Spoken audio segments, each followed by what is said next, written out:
Call to order the special board meeting for Wednesday, December 18th for USD 464. Is there a motion to approve the agenda? I make a motion to approve the agenda. Is there a second? Second.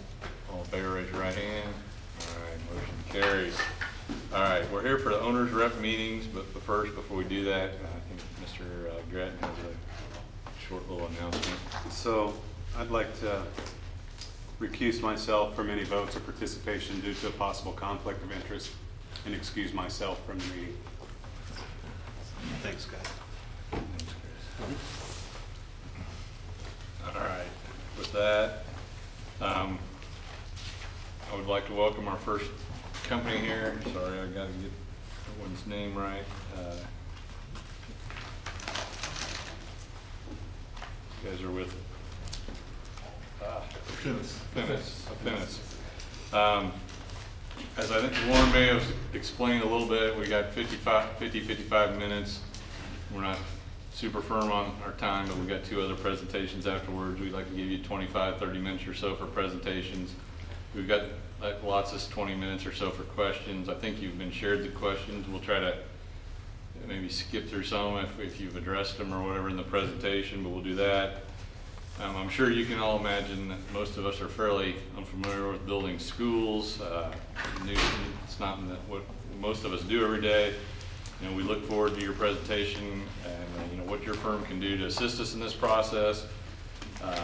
As I noted with those questions, we're trying to find out who is the best fit for the district and the project that we've got going on. We'll adjourn into executive session. Following these things, we're going to debrief a little bit, but it's likely that we won't meet to announce or select a firm or how we proceed with this owner's rep until the week of January 6th. So as soon as we have the date pinned down, we'll get you an answer.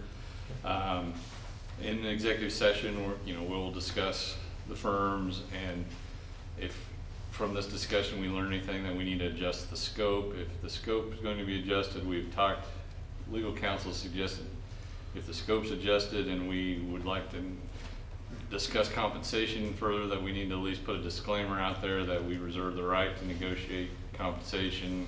Whether that happens or not, I just have to make that statement.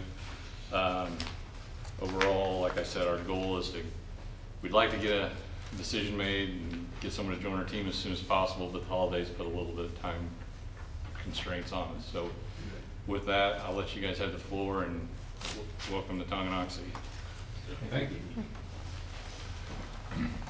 So I'm going to go ahead and stand up. That's all right. You bet.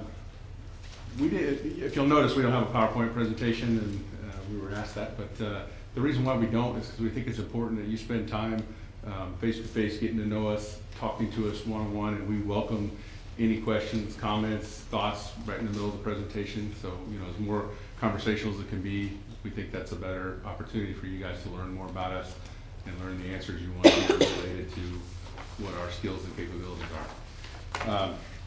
Especially when it comes to the PM. Scott will be our PM for the project. You guys already are aware of that from the proposals. Our company, Affinis, is built on our mission, our vision, our values, and we hold those near and dear to our heart, and we live them every day. And if, we're going to go ahead and hand out some packets here, and inside those packets you'll have a little handout you can follow along with what we're talking about. I'll just mention them as you're receiving your packet, but our values are balance, collaboration, excellence, servant leadership, and trustworthiness. And the balance, collaboration, excellence, and trustworthiness are things that are pretty common for people. And the servant leadership is something I want to point to, and we believe that's extremely important. It's selflessly serving others. And when Scott was available to come to work for Affinis, we worked with him as he was our client for 12 years, and he fits that very well as far as selflessly serving others.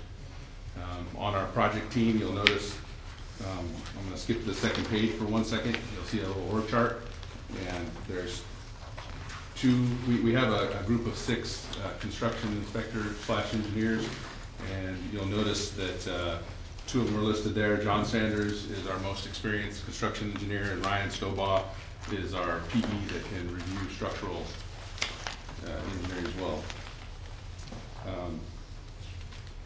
I go back to talking about Scott, because I think it's important that you understand that you have a project manager that has over 20 years' experience, and 12 of those are with Blue Valley School District, serving basically in the role that you are looking for in this project.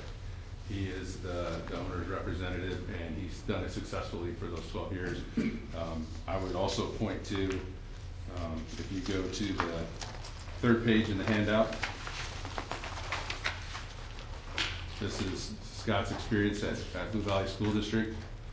And I will point out there's a few of those projects that are on there that we did the civil site engineering as well as the traffic engineering and various other things on some of these projects with Scott. You also notice in bold, you'll see where DLR and McCown Gordon worked on some of those projects as well.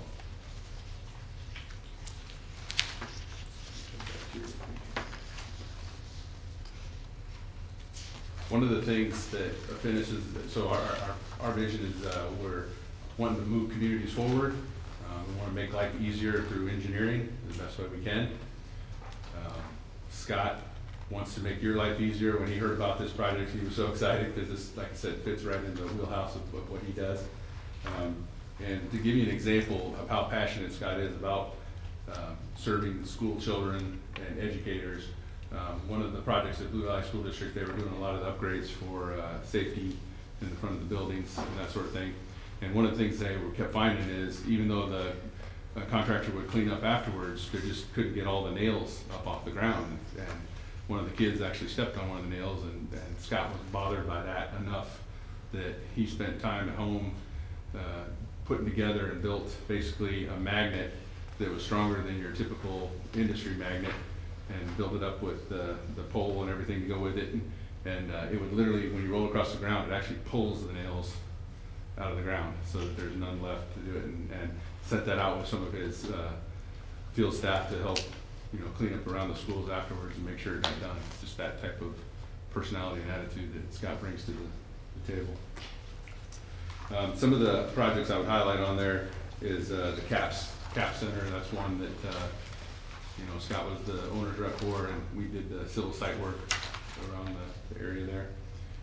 Another project that I personally worked with Scott on was the safety studies for the kids. He actually asked us to come look at every crossing, and not crosswalks on the streets, but crossings within the schools and the parking lots and that sort of thing, to make sure that they did everything they possibly could to make it safe for the kids. The kids are walking around and they got their head down and they're looking at their phones, and then you got a rookie driver in the parking lot coming along, and so it's looking for, even paint on the pavement, eyes up, bone down, and things like that that are all over the place. So, with that, I'm going to turn it back over to you, Scott. You bet. So, going to run through kind of the process of the entire project as we see it. Appreciate your comments, Mr. Bothwell, about this isn't something you guys do every day. This is actually something I did every day for 12 years at Blue Valley prior to joining Fence.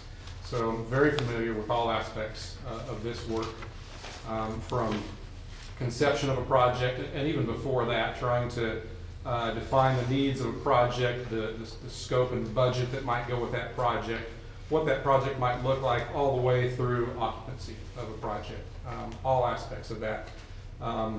I did that work, boots on the ground, myself in the field, at municipality before coming to Blue Valley, on both civil site, or what we might call horizontal construction, as well as vertical construction.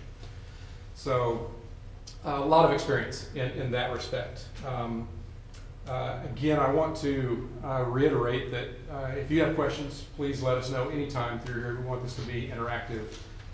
We've tried to really tone down the marketing efforts that might influence this type of a conversation at times, because at the end of the day, we have very little time together, and this is a huge decision for the school district. So we're going to hand out some additional handouts for you. That's why we've given you a folder to demonstrate some of the tools that we use throughout the course of a project. Those tools provide transparency. They provide accountability for the various parties that are involved in the process. And we think both of those things are very important to you, the people you represent, the character, and ultimately the reputation of the school district. So, couple of overarching thoughts before we really get into the stepped approach of how we might walk our way through this project. In Blue Valley, as an owner's representative, we had responsibilities for all aspects and different complexities of work. Those could be renovations, additions, brand new facilities, all the way up to, I was the project manager, essentially the on-staff owner's representative for the biggest project that the Blue Valley School District has done, Blue Valley Southwest High School. I think one of the things that we bring forward to this process that might be unique is our understanding of school finance. We understand how to leverage bond dollars in ways that can reduce future operating costs. Those operating dollars, as you all know, that's where you're going to pay your teachers from. That's where you're going to hire and retain quality educators. If we can provide a facility and solutions within that facility that utilize bond dollars that delay impacts to your operating costs, or even eliminate some of those impacts to your operating costs in the future, we assume you want to consider those things. There are always trade-offs, but we have the knowledge of many opportunities that we could bring forward and have conversations with the CFOs that are of interest to you. Be happy to get into those if that's a desire of you now as we get into the question and answer session. But just for the sake of our interaction, I'm going to move on and not try to drill that deep at this point. Bond counsel. I'm assuming bond counsel has or will be guiding you in terms of short-term versus long-term bonds. You're probably going to purchase some technology out of this bond, and oftentimes it's advantageous to the school district and your patrons to buy that technology with shorter-term bonds as opposed to what you might sell for construction. I'm going to hand out what we call a board summary sheet. This can be really a whatever level document you want it to be. In my position back at Blue Valley, this was fairly high level view of a project, and this is just an example of the projects. Basically what this document does is it defines for you the anticipated or actual budget available for the project.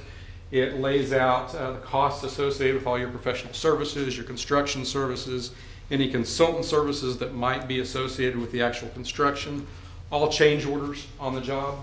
And it really, I would say, this document in front of you probably gives you a 10,000-foot view of the project. Not every penny is accounted for on here.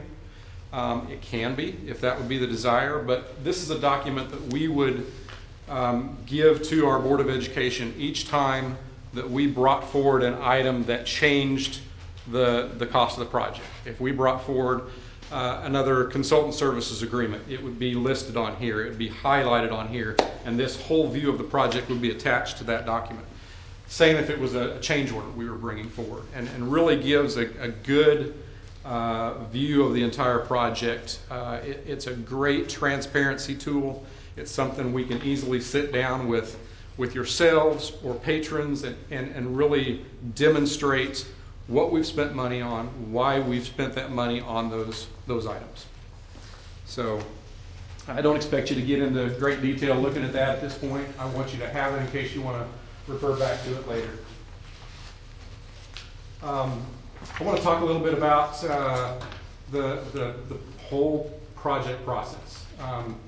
I'm sure at this point, working with DLR and working with Robin, you've heard the concept of programming. Programming, in my opinion, is the most critical aspect of the process. If you don't get the programming right, you can't translate that into a design the construction manager can't make sure that that gets built accordingly. So programming is vitally important to the process. We've worked with DLR on programming efforts many times. DLR has built our last middle school. They built many renovations and additions in Blue Valley School District while we was with them. They do a great job. I think you've done fabulous in the selection so far of both your architect and your construction manager. No concerns there whatsoever. So on the programming side, we have the experience working directly with school administration, teachers, students in helping draw out and define what the needs and the desires are. What's necessary for addressing safety in this high school. A lot of conversations about safety are going on right now. We've been intimately involved in those conversations. We've been in the room with the safety experts, with school districts, talking about what those solutions could be, why we might choose certain ones and why we might not choose certain ones. And we've been implementing those. We've been part of the implementation of those. And we would love to have a deeper conversation with you about what those opportunities are. We continue to have relationships with the safety experts that we can bring into a conversation if we would like to do that. So we think there's value to do that. Again, we can spend hours talking about that, and we'd be happy to drill down more later in our time if you'd like to talk about any of those potential solutions. Another hot topic that's going on right now in school districts is the concept of collaborative or flexible learning environments. To what degree you might choose to do something like that and inject that type of learning environment in your new high school, it's a great conversation at least. I hope you're considering that. I think there's a great deal of research out there that talks about the benefits of that. And even if not now, if we're able to look down the road a little bit, I think that's the direction delivery of education is moving. So we love to have those conversations. Again, we've been embedded in those conversations. We have, and DLR has been intimately involved in the design and construction of flexible learning environments. So we can bring that. Another hot topic, the subject of restrooms, inclusivity and privacy. It's a touchy subject for a lot of people. Again, we've been in the room when those conversations are happening. We know why school districts have taken certain steps, why they haven't taken certain steps. There's truly I would say a very non-threatening solution out there that is being implemented, and that I think you would want to consider. Whether you choose to move forward with that or not is certainly your decision, and we're going to be supportive of you in those conversations and those decisions.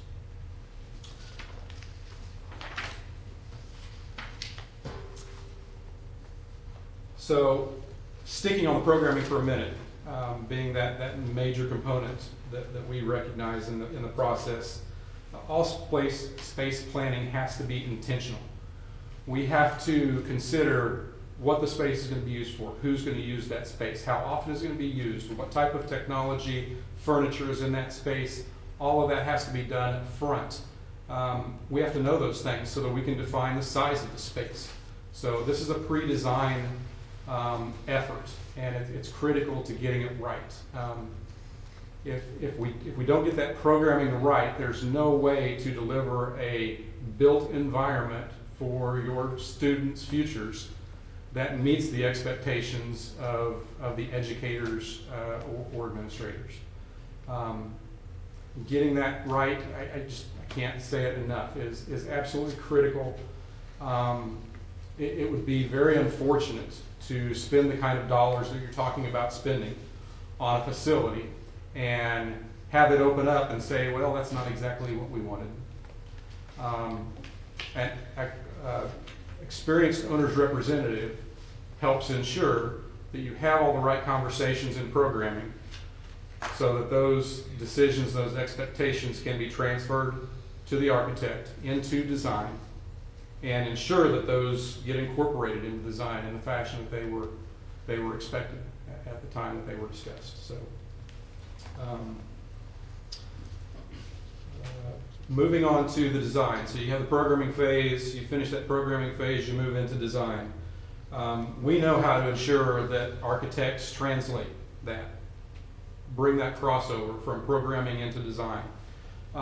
There may be constraints that don't allow all the wishes and desires and expectations of a dreaming session that comes out of programming to end up in a design.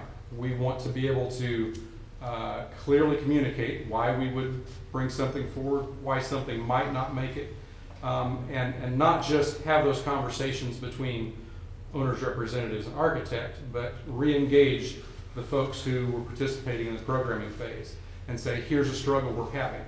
How can we define what the priorities are given that constraint and be able to move forward? Always keeping stakeholders involved is going to be critical in everybody being happy at the end of the project. So, want to hand out a scope matrix responsibility. This is just a front and back document. It's just a sample document. This again comes from that major Blue Valley Southwest project that we did, that high school project. This document in whole, if I remember correctly, was 17 pages long. But what this document provides is accountability and clear guidance and direction at the very beginning of a design process of who's responsible for what. Oftentimes, owners, school districts in this situation, provide certain fixtures, furnishings, equipment at the end of a job. We want to make sure that the architect doesn't think they're doing that as well. Or we might want to make sure that the architect's captured that they need to provide power in this location for something that the school district is bringing forward. And it's really a coordination document. Again, I would call it a transparency document as well. In the end, it makes sure that everyone's expectations are clear as to what they're bringing forward to the project. So I want to share that with you in that fashion. We've been involved with lots of architects in the K-12 process of bringing projects forward. A few notable items to be aware of during that design process: the need to field verify conditions. I understand you're leaving some of the facility in place here. It's critical that we understand the specifics of that, and not just based off of a set of construction drawings from 20 years or 30 years or 50 years ago, but we know the specifics of that so we know how to properly tie that new structure into that existing structure. If we don't do that work up front, we're clearly, in my opinion, going to pay change orders because we don't get it right. We make too many assumptions, and change orders often come with some associated premium with them. They're post-bid premium, post-bid efforts. You're outside of a competitive bid process at that point, so keep that in mind. Demonstration of cross-disciplinary coordination with the design team. So not taking a swing at DLR here. I want to make that clear. We have seen other architects who essentially have all of the disciplines, architectural and engineering disciplines under one roof. It doesn't necessarily mean that they're any more well coordinated between themselves as if those disciplines were spread out across many different consultants. We've certainly seen that demonstrated before. We can certainly help those conversations, making sure that coordination is happening between disciplines and bring value to your process in that way. From a construction perspective, certainly key to have a good quality construction schedule from the very start. You've indicated in your request for qualifications that it's your intent to have a critical path method schedule utilized. I think that's great. I think that's the right choice for this project, for this complex of a project.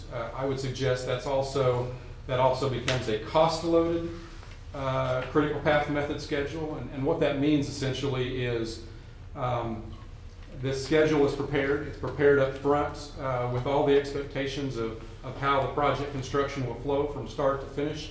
And each individual activity within that schedule has a cost associated with it. And when that particular item is 50% complete from the construction manager and their construction team, then on the next estimate, they get paid up to that 50% mark. And it's very clear and laid out ahead of time how all that works and agreed to ahead of time. That works very well. The one hesitancy I have with a critical path method schedule, I'll call it a CPM schedule, moving forward is depending upon the comfort you have or frankly the time you have between your anticipated construction completion and when you want to occupy the facility might determine who best holds the responsibility to prepare and manage that CPM schedule. If there's significant time in there, I think it's entirely appropriate for your construction manager to do that. I think that's what has been suggested to this point. If that time is very small, I know you've suggested finishing construction in the winter, basically the end of the calendar year 2022. If you're thinking about then occupying that facility in whole for second semester, then I think there are good reasons for us to have a conversation about whether or not we have a professional construction scheduler hold that responsibility. Happy to get into some of those concerns or some of those thoughts tonight again, but I think there's potentially value there in removing that responsibility from the construction manager if your window is really tight. We certainly have experience with that. The bid process, as with all bid processes, needs to be very transparent. We can help manage that. It's imperative, in our opinion, you have an owner's representative with a notable experience in K-12 educational construction. This ensures that your patrons and the district receives quality in terms of the actual construction value that's delivered. I have very little concern of that with the construction manager that you have secured for this project. They have great reputation. We can point, and they can point, and I'm sure they have, to lots of projects that they've performed successfully, and they've delivered whether self-performing work on that project or through their trade partners, very high quality work. They wouldn't want to put themselves at risk and extend a contract to someone, a trade partner who they don't have a lot of confidence in, that would provide you with a great quality. We will help ensure that happens on your project. I want to pass out two more documents. This first one is what we would call a construction change order analysis. Again, this happens to be the one associated with the Blue Valley Southwest High School project. If you could take just 2 minutes and memorize this for me, I would appreciate it. No, really, again, as with the others, I don't expect you to get into this in any detail at this point. I want to have this in your hands so you can look at later and refer back to later. This is a document that we use to, again, provide a great deal of transparency. There will be changes on this project, post-bid changes on this project. It's the nature of the beast. It's a big project. It's a complicated project. You've got a great architect. You've got a great construction manager, and there will be changes. There is no doubt about that. It's important, I've found, in the last decade or so, to ensure that we can clearly identify the value of change orders that we put together, and not only identify the value, but we need to be able to bring those forward to you and discuss them. We need to be able to quantify them in every way, including who's responsible for that change order. Sometimes that might be the school district. Hey, we didn't think about that during programming and design. We'd really like to inject that into the project while we've got a contractor on board. It'll be cheaper than doing it later. That's an owner-requested change. The architect will make mistakes on this project. I think Robin will agree. There will be things that are missed. That's very accepted in the industry. That's very common. You did not hire an architect to provide an error-free set of plans. It happens.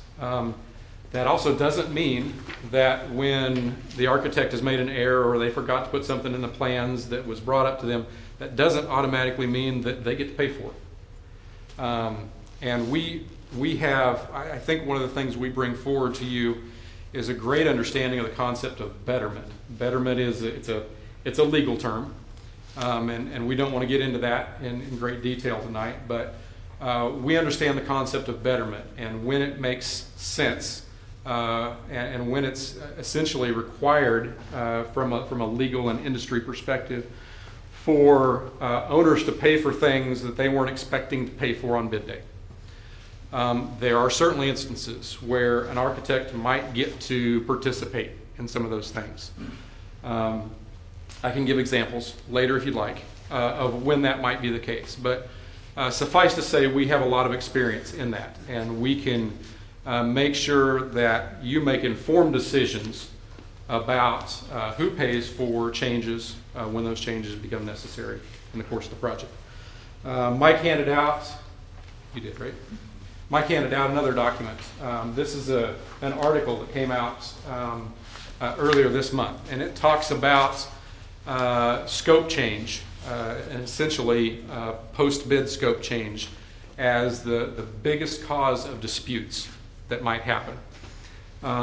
A quality owner's representative and somebody who understands school districts in particular in your situation can help make sure that everything that we can think of gets into the project early on and reduce the number of scope change issues that happens. I've highlighted another paragraph deeper into that article. It talks about other things that impact the opportunity for disputes. To the degree that the owner, the school district, can influence and impact those things, we are, I think, uniquely qualified to help represent you in those situations. I don't mean legal represent, but help guide you, help guide and participate in the architect, CM, owner's representative team to lessen any opportunities for disputes moving on. Thank you, Mike. So it's probably third to the last page in your document. This concept just came to my head. In Blue Valley, we always talked about a three-legged stool when we were doing bond issues. A three-legged stool in Blue Valley included technology, safety, and new facilities. And if you had a three-legged stool with those qualities in Blue Valley, that was a bond issue that you could be assured that if it was managed properly on the front end would pass in Blue Valley. In respect to what we're talking about today, you need an architect, you need a construction manager or a construction team. And you absolutely need an owner's representative to round out that three-legged stool and provide you a stable platform on which the board, the patrons, ultimately the educators and students derive benefit from this project. Take away any one of those legs and it becomes a much more difficult process. I would suggest, and I hear, the school district probably doesn't have somebody on staff that has that capability. We believe that this is going to take a fairly significant amount of time. Your superintendent is going to want to focus on administrators, staff, ultimately the 1,000+ students you have in the district. Probably doesn't have half of his time available to try to manage this if the expertise even exists. I want to real quick point you to the page after the three-legged stool, the YFNS, and you'll see the reasons that we have listed there on the right side. In respect for time and the fact we're a few minutes over, I'm not reading those, and You're pretty good. You're good. want to get into your questions. So, All right. we can come back to these two later if we have Sure, time. sure. No, thank you. And Yeah, thank you very again, much. I'm not, like I said, we're not holding you to a hard 30 minutes there, so I wasn't gonna cut you off. Sorry if I'm looking at my phone there. No, that's all right. I was going to say, but we just want to hear from you too. And we do have a list of some questions, and I believe those have been shared to you, and Yes. I didn't read through them all while I was going back over this. I think you've addressed, a couple of them are kind of obvious, so we can touch on those lightly, but in order for consistency, we'll probably just run through and ask all of them for everybody. But if you want to start off, kind of with the first question, We're going to go through all 14? probably. Okay. I mean, they can maybe keep some of them a little brief or. Okay. All right. The first question is, what are the benefits of Tonganoxie hiring an owner's rep? So I have no doubt that an owner's rep will save Tonganoxie School District money. I think I alluded to a lot of those opportunities early on. One of the things, unique things that I think we bring forward is looking into and understanding the funding sources that are available in the school district, and how can we do things with bond dollars that save you future operating dollars. For example, in this facility, you have a lot of vinyl composition tile in your hallways, VCT tile in your hallways. That takes a significant amount of maintenance every year. You're putting down the wax, you're buffing those, cleaning those. There are other solutions that might have a slightly higher first cost that would eliminate that for the life of the facility. There's, as I said earlier, there are trade-offs in everything. There are lots of those type of opportunities that we have experience with that we want to bring forward and have a conversation with you. They don't all make sense to Tonganoxie, I suspect. But you should have the opportunity to judge and weigh those things. So I absolutely believe it would be a dollar saver. Without a knowledgeable owner's rep sitting on your side of the table, and it certainly happens at times, but that creates a situation where the design team is forced to make decisions on your behalf. Those aren't always with the full understanding and thought process of the school district. The owner's representative ensures that that happens. And again, not that there's anything inappropriate with what the architect does in that situation. You can do better.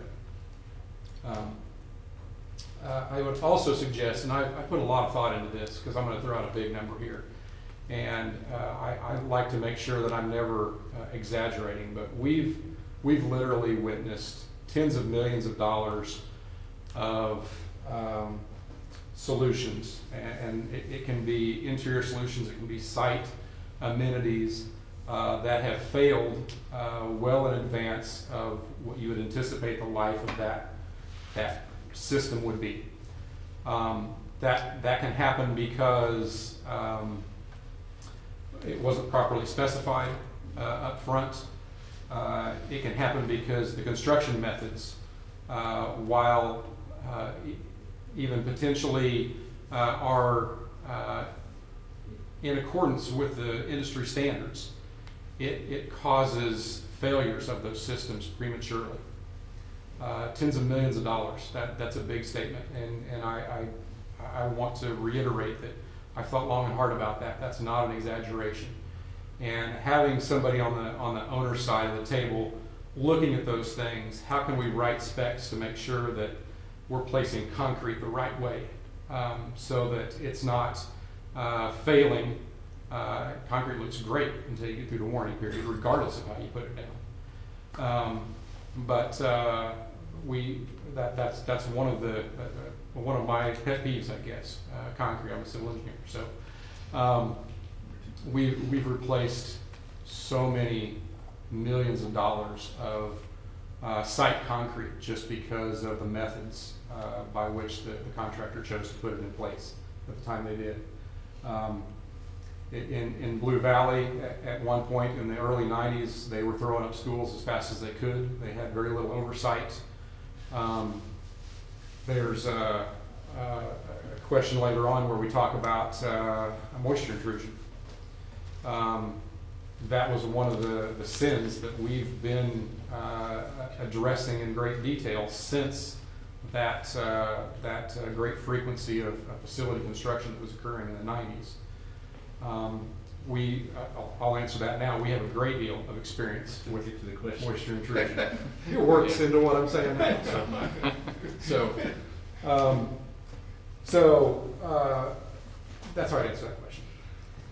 I think there's lots of question 2 and 3. I kind of think you kind of addressed So- the experience question and the experience with schools, unless there's Yeah. anything more that you haven't already provided us.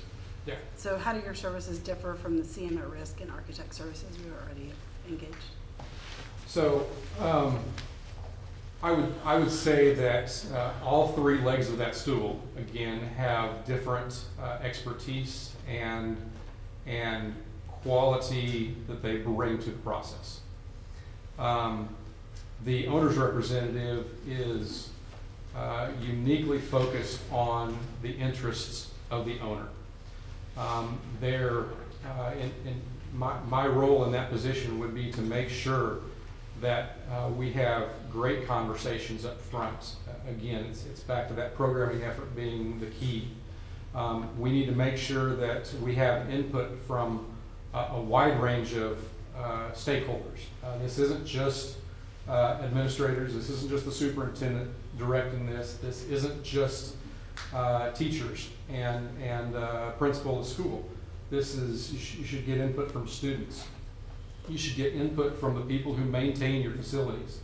Because I can assure you, having sat in the office next to the Director of Operations and Maintenance for 12 years, they have a great deal of knowledge and a great interest in what you're putting into that new facility that they're going to have to maintain forever. And we need to understand from their perspective. We need to talk to custodians. You know, we can, if we're not careful, we can put in a new type of flooring system that the school district doesn't have the current equipment and expertise to maintain. Let's not do that. Or if we're going to do that, let's do that with eyes wide open and make sure that we're doing that intentionally.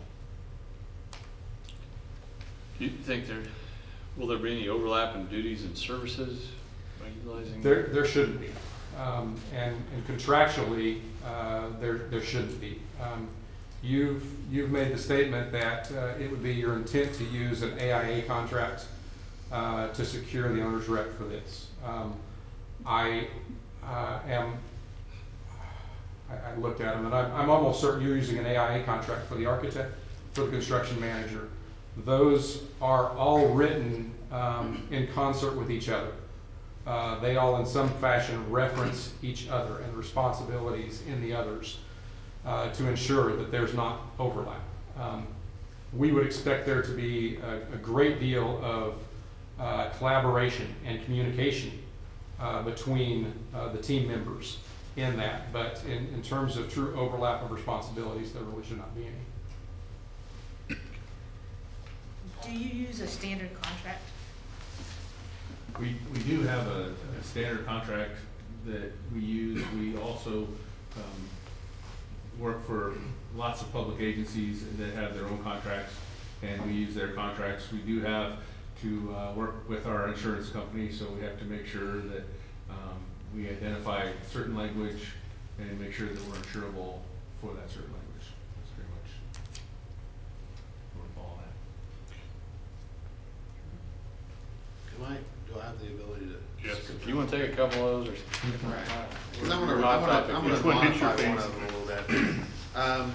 So, I just want you to restate, like, as you read the RFP, what did you see as the biggest need for us that we were asking for? And then as a follow-up to that, do you think we're in line with that, or is there some additional value that we're missing in that request, or in the RFP?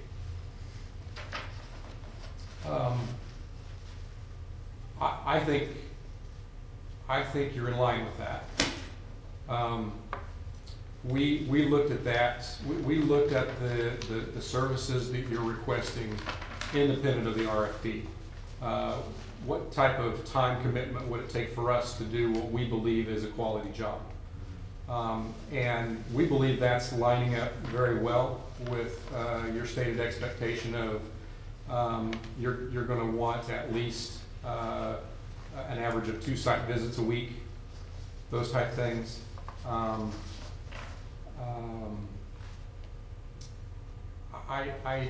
There's really no area that I can recall in looking through that document that says, gosh, they're really missing it here, we need to be doing more, or they're asking for way too much from an owner's rep. I think you're fairly spot on. Then on the, a big part of this is going to be, especially in the renovation project, is just going to be interfacing with a lot of third parties, public, students, especially with traffic and, you know, and coordinating what's going on this week, especially when we get into athletic events and that kind of stuff. So what experience can you speak to the experience you have in helping to coordinate from the owner side? Because I can see a lot of effort being required by somebody to make sure that everybody's aware of what's going on and where they should be or shouldn't be. Yeah, so to the degree that we can, we're going to want to have those conversations up front and early. Clearly, there will be instances when we haven't thought about everything, and we have to address things on the fly. That will take a coordinated effort, and I would generally say at that stage of a project, that's going to be between an owner's representative and the construction manager to work those things out. There are going to be constraints that the school district is going to want to place on certain things. We need kids here. That seems difficult. How are we going to make that happen? We have to have these learning environments kind of held sacred because we're doing testing at this time. I think that's a real positive of the delivery method you've chosen. This is not what we would call a design bid build project. This isn't a low bid project. You've hired a construction manager based off of qualifications. You've hired an architect based off of qualifications. It appears you're doing the same with an owner's representative. In that relationship, everybody is really, in my experience, in my opinion, really in this to make it work. It's not all a very adversarial relationship. It's a very team-oriented relationship. And I know that's what the county warden brings to this project. You mentioned traffic specifically. We're a civil engineering consulting firm, and one of our main expertise is traffic. Mike's a professional traffic engineer. So when it would come time to define, how can we make this work from a circulation perspective, from a traffic perspective, from a safe interaction between pedestrians and vehicles. That's right in our wheelhouse at Fence. Does that answer your question, sir? So do you have any experience working in multiple packages? Because of the nature of this project, it's drawn out because of just trying to coordinate moves and new build and demo and everything. I mean, talk a little bit about your experience in managing multiple work packages and that kind of stuff. Examples? You bet.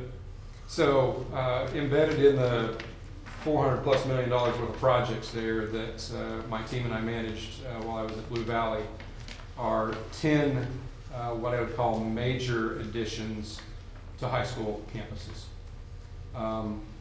In one situation, we had 3 additions on an active high school campus occurring at the same time. We were putting on a little theater. We were relocating and putting on a new main entrance and weight room.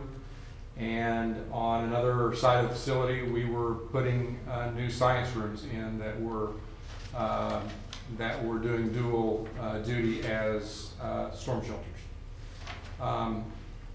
You can imagine, I'm sure you've thought a lot about this, you can imagine the difficulties of getting students from where they park to the building when all of this construction and all of this activity is going on.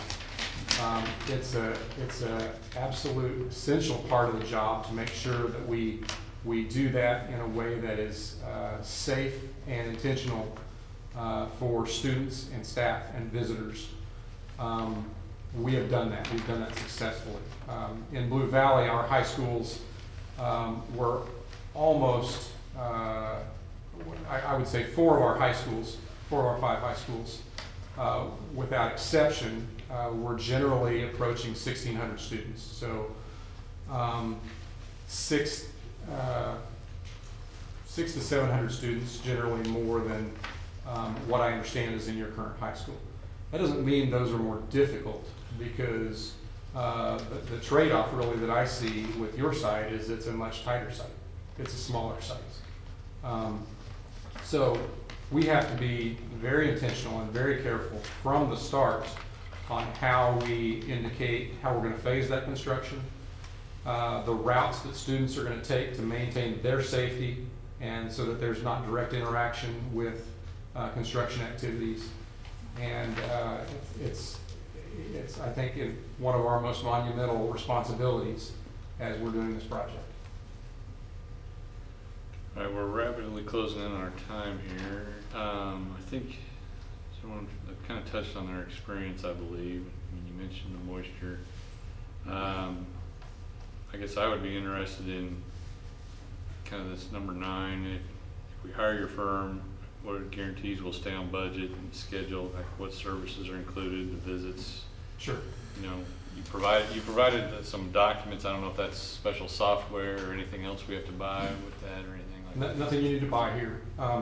When you talk about staying on budget and schedule, I assume you're talking about the budget relative to the contract with the owner's representative.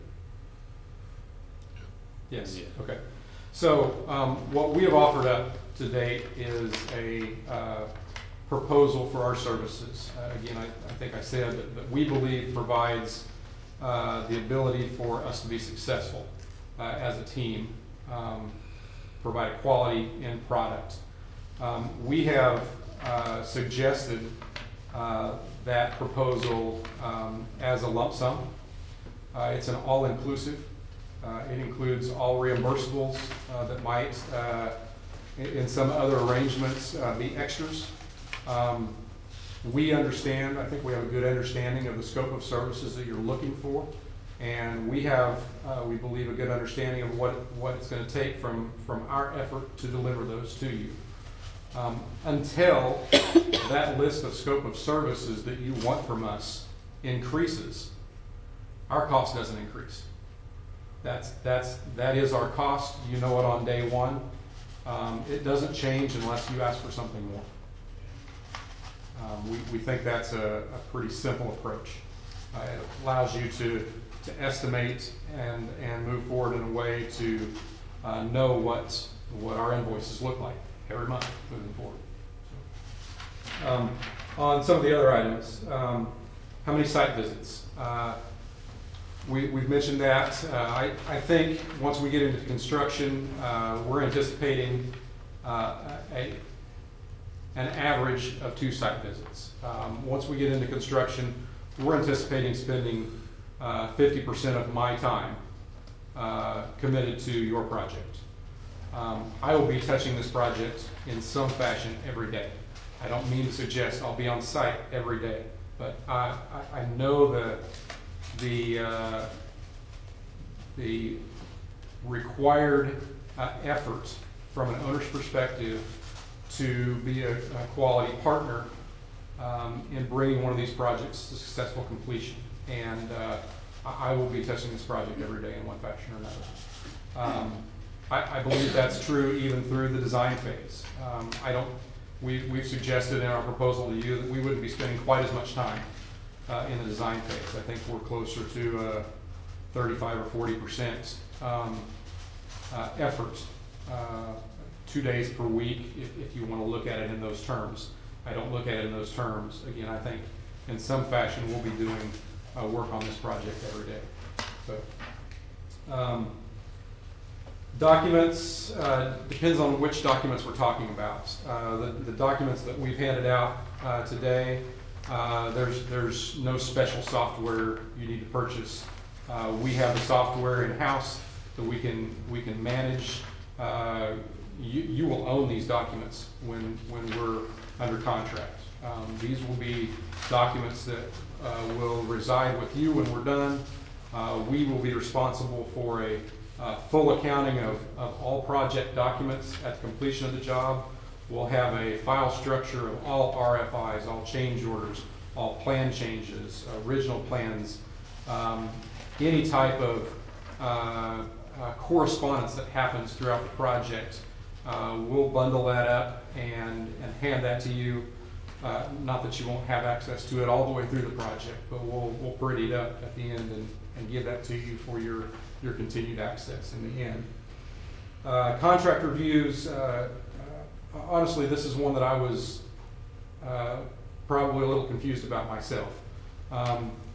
You've hired an architect, you've hired a construction manager. The construction manager is responsible as a construction manager at risk with hiring all the trade partners that are ultimately going to deliver the construction.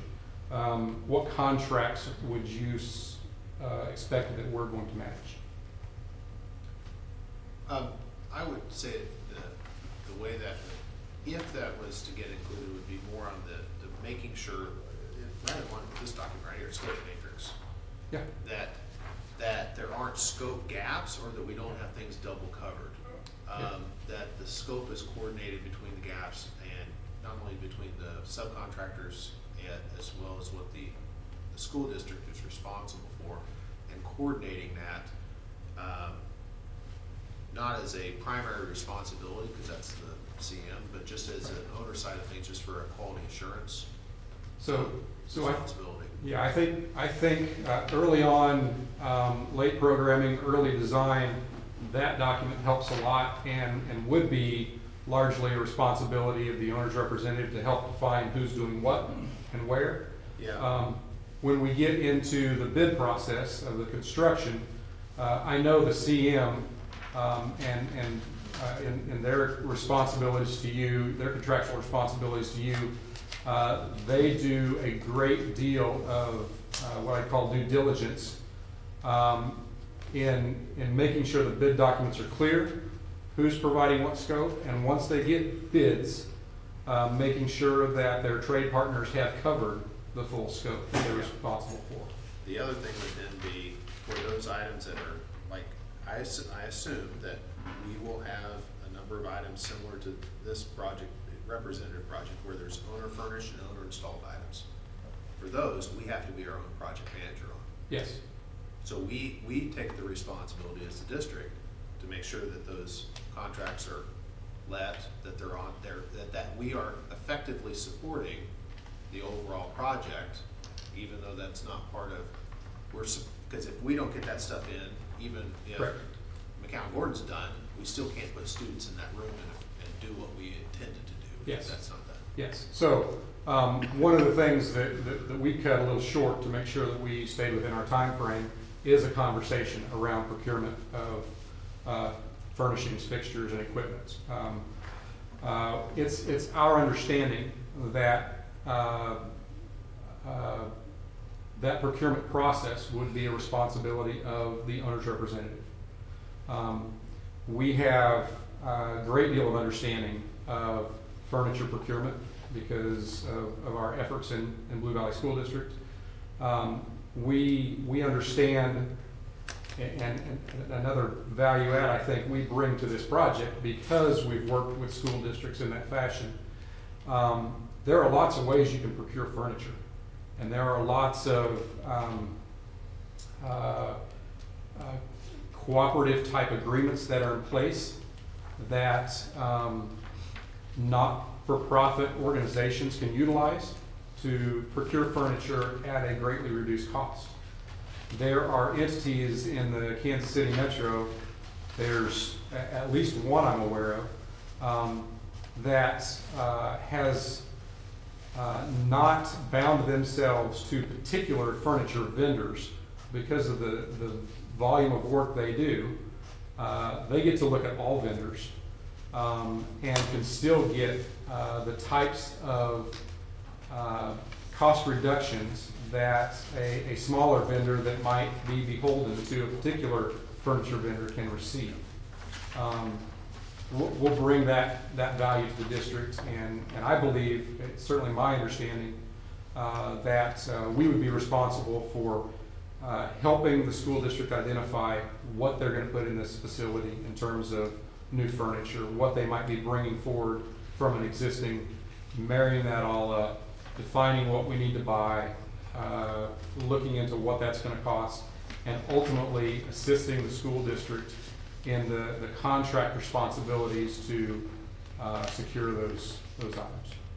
Now, we might not need the VCRs.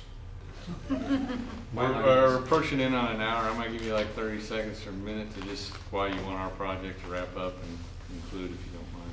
You bet. Appreciate it. I would certainly point the selection committee back to that one page that Mike referenced that says why Fitness at the top. We think those are key differentiators for a Fitness and why you would want to utilize us in this effort. I would certainly say, from a perspective of why I want to work for the school district in this project, in the 30 years that I've worked as a consultant or a public servant, there's been no work that I've done that's brought me greater sense of pride and sense of self-worth as when I worked for the school district. And every day I felt like in some way I was impacting the kids that were in those classrooms. It just doesn't get any better than that. Maybe it will. Maybe it'll get better than that. But that's really hard to beat. We would be so honored and humbled to be your partner in this process. Well, thank you for your time and submission. And If you can't any more of the extra folders with you, Yeah. could you, we have Mitch over here as our maintenance director. You bet. He'd probably like, and I don't know if Robin or Luke care for any of this, but Mitch might like to have a copy of that.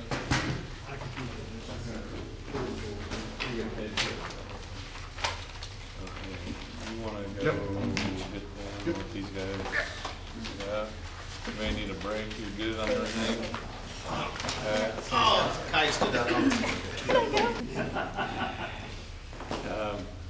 I'm Jim Bothwell, the board president. We'd like to welcome you guys from ST and Associates for your presentation tonight. I think Lauren's probably talked to you a little bit, but we've kind of allotted 50-55 minutes. Please, my phone locks pretty quick. It's a work-related phone, so they don't give me anything. Privacy, it locks about every minute, so I'm not trying to micromanage, and we're not hard on that time. We went a little long on the last one, but 25-30 minutes for presentation. I think we've got some questions we shared. We try to do 20 or 30 minutes on that. I'm sure you're all aware, there's very few of us up here that are experienced at building a new school.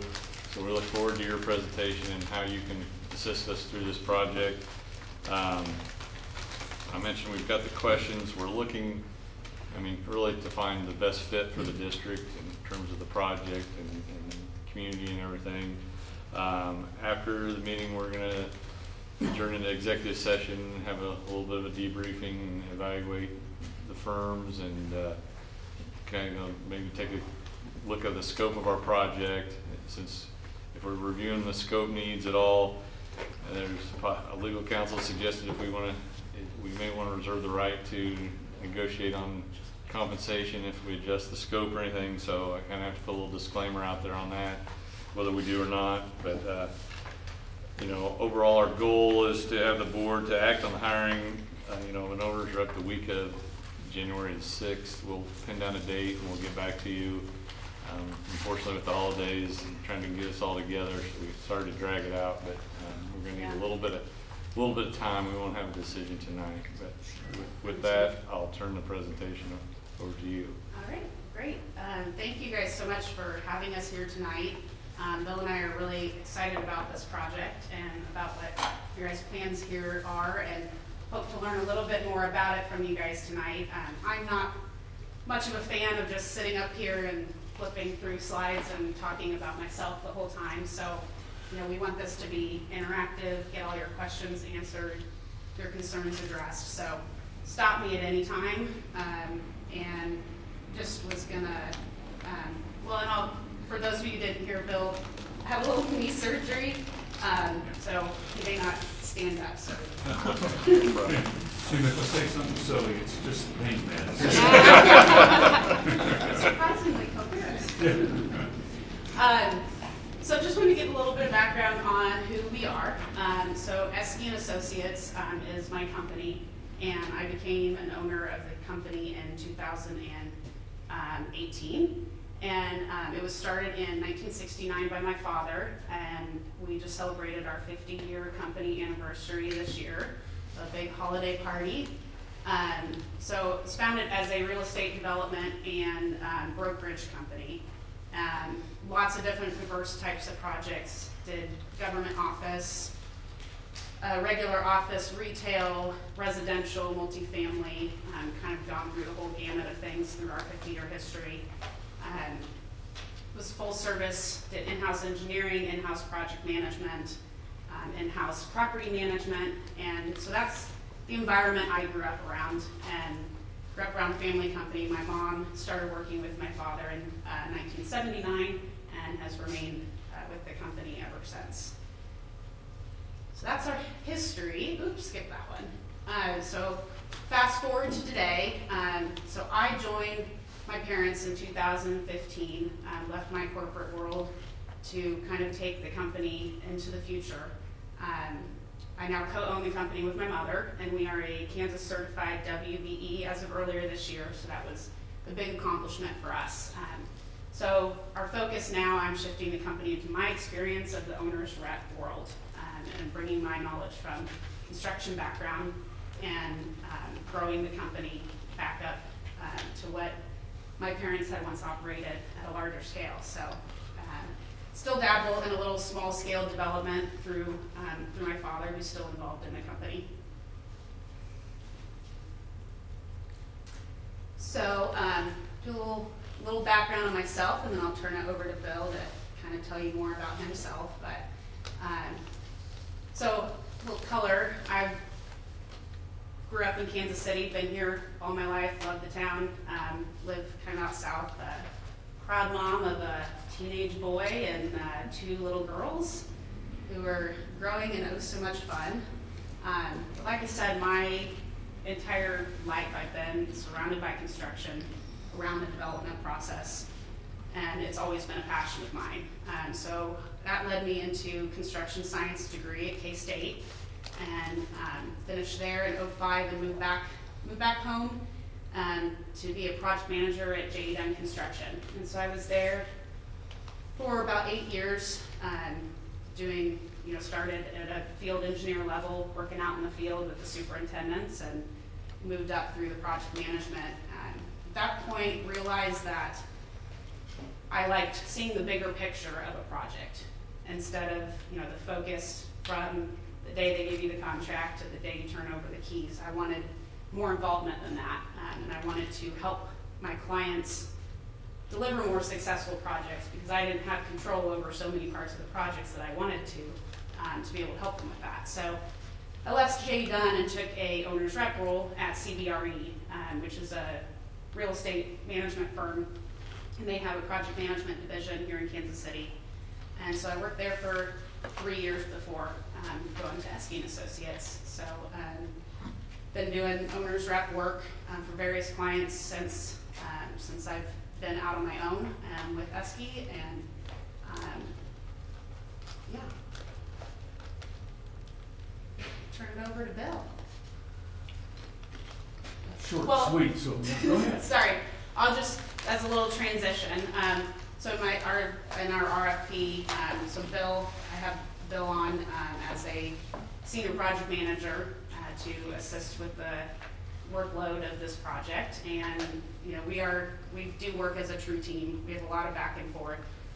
It wouldn't be, here's Bill for this part, here's me for this part. It's kind of a joint effort, and it may kind of ebb and flow through different parts of the project. Bill would probably be more involved in the earlier phases of the project, the design process, and my skills would come more at the end, or not at the end, but during the end of the design and the implementation, and working through things like the FF&E management and the phasing coordination and those types of items. So, sorry about that. Yeah, I have a Bachelor of Science degree in mechanical engineering from KU. I've been, my professional career, I've been in the construction industry for 45 years.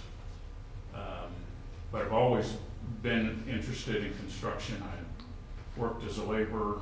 I got a Teamster card and drove ready-mix trucks to pay for college. And so I've always liked contracting and construction and the whole process. Of that time, I've been the president of a company for about 36, 38 of the 45 years.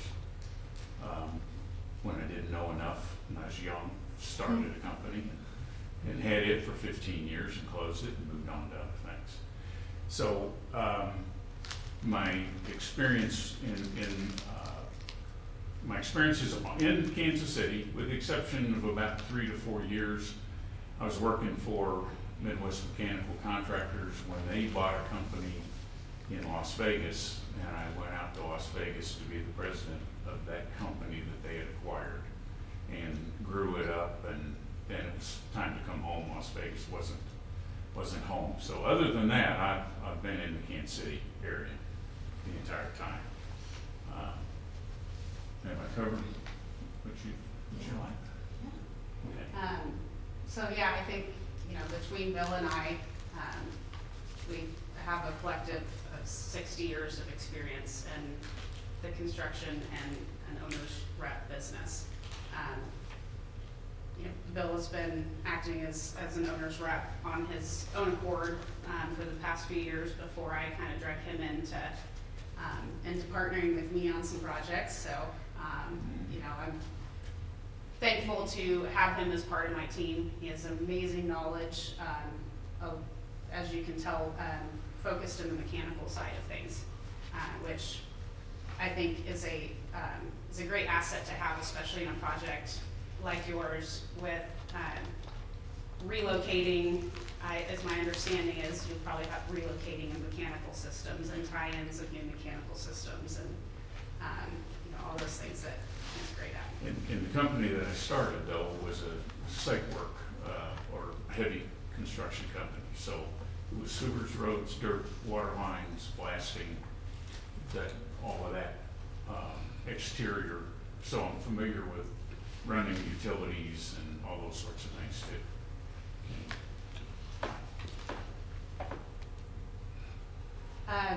So I just wanted to talk a little bit about, I know some of the questions were kind of just around the general structure of an owner's rep and how that works with the CM and the architecture firm that are already on board in the project.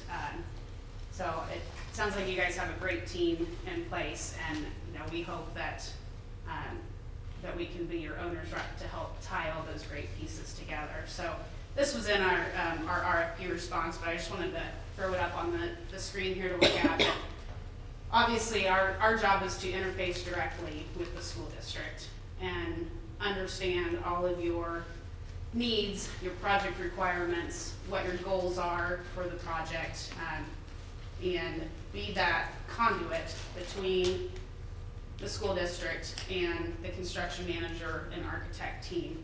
And then you also throw into that the other outside owner vendors and consultants that don't fall under the construction manager or architect scope.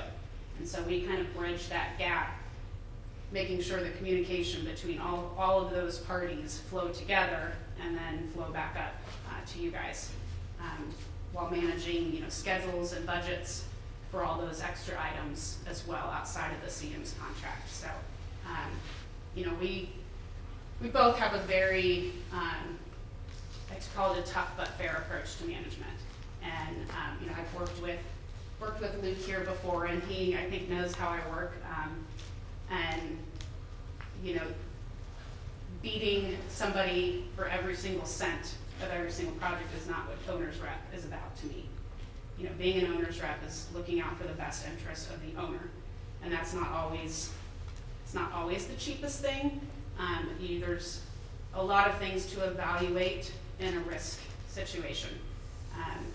And if you're holding up a change order over $50 that you don't agree with, that's not the best thing for your project. So that's kind of the approach we take to keep everybody working together. Let me state it another way. I see the owner's rep position as kind of oil for the machinery of accomplishing your project. We facilitate things. When the architect or the CM need an answer, they don't necessarily have to explain why it's important that they get the answer. We get it because we're contractors. But now we're over here on the side of facilitation. And so I see our role as making the project go smoother and faster and giving the owner good, reasonable responses to situations that occur.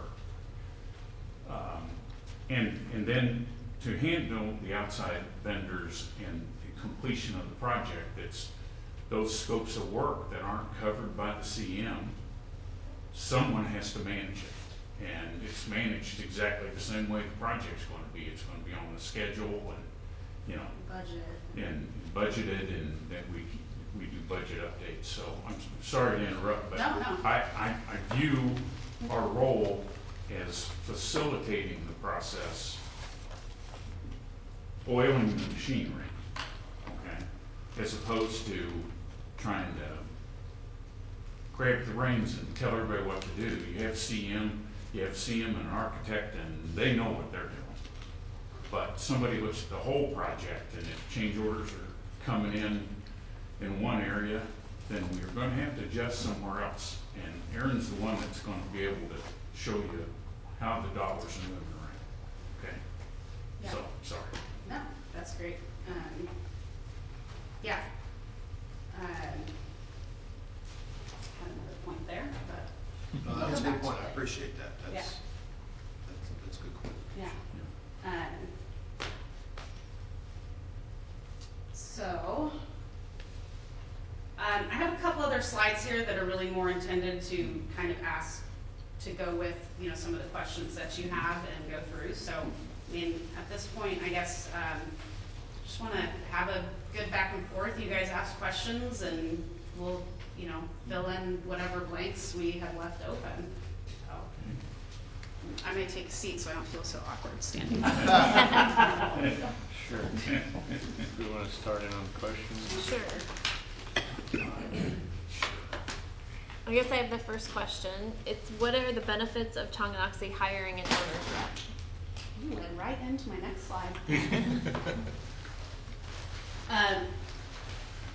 So I threw this up there, and this was in our RFP response, and it's really the exact same content. So, but I think it's over 2 slides here, and I think they're all really, really important points. But we already talked a little bit on the big picture perspective. You got very reputable CM and architect on your team, and they have jobs to fulfill, and you want them to focus and do the best at their portions of the project. So an owner's rep for Tonganoxie, we would be that big picture perspective, making sure we're looking at all the moving pieces and can understand how what happens over here affects what happens on this side, and how a decision made in the field because the contractor has to get something done, how that might affect your furniture or some other component of the project that is not necessarily under their scope and they may not have full oversight of. So cost control, as I alluded to earlier, it's not just about managing every nickel and dime of a change order or anything. It's understanding the different pockets of money that are in different places. We work with the construction manager and the architect on developing proper contingencies for items that may not be known at certain points in the design, and that's controlling the overall budget cost. Jump in if I'm missing anything. No, well, I think experience, you hire an owner's rep for their experience, and if I was fielding a question of what questions are you going to ask, I'll look you square in the eye and tell you I don't know until I start learning the details of the project. I don't know what questions, we don't know what questions we're going to ask the team on your behalf until we become involved and understand what your objectives are. And so the experience, and our experiences frankly are very complementary. And so we're going to ask questions, which sounds like a small thing, but it isn't always.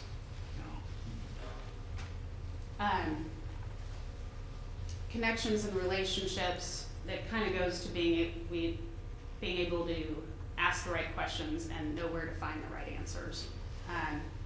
Bill kind of alluded to translation of terms earlier, and being able to inherently understand the issues at hand due to our experience, and specifically experience as contractors, and understanding how the actual project happens through the construction phase and implementation. Time is a big one, right? I assume that part of the reason you guys are talking to us today is a factor of time. Projects are complicated. They require a lot of attention, and to make sure things don't slip through the cracks. And we work with a lot of clients that just, they need just a little extra help having a seat at the table. So we're your seat at the table in every instance, at every stage of the project, representing your best interests. When it's time for school to start, we know there are no excuses. Right? I mean, the kids are coming to school. So. Excuse me. Advocacy. Again, we are, as your owner's rep, we are your #1 advocate at all times. Again, you're going to have a CM and an architect that are going to be great advocates for you and their portion of the project and then their scopes of work. And we're there to make sure that all those parts come together again. Scope identification is not to toot my own horn, but one of my strong suits, and what I think is overlooked a lot of times as a primary role of an owner's rep. And that involves working with the contractor and the architect to develop a list of everything that goes into a project and say, all right, you got this, we got this, and who's buying it, who's designing it, who's installing it. And I found that's hugely helpful to both the contractor and the architect. So they know what they're supposed to be pricing, and also what they're supposed to be drawing. And that makes it so you don't have gaps in your budget before you even start the project. Like, you could think you have everything covered, it's like, all right, we're ready to go, and it's like, oh, who had the data cabling? I thought you had it. So that's, I think, a huge part of that scope that we help to manage. And then QA, QC, and safety, just an extra set of eyes with the other members of the team. Did that answer your question? That was a long answer. What experience do you have for owner's representative position? So I think, during our little intro, so I've been exclusively doing owner's rep work for 8 years. And before that, I was a project manager at a construction company. So I think having specific experience being an owner's rep is important, but I think the experience that you bring with you into the owner's rep world, because frankly, most people don't start out in the owner's rep world. But I think both of us, both Bill and I, having that background of the general contracting world gives us a certain understanding of the picture of the project. In my experience as president of companies, you have to understand what is going on all around you. You interact with owners, you interact with a lot of different people. So my general experience is I can understand the relationships and how it goes.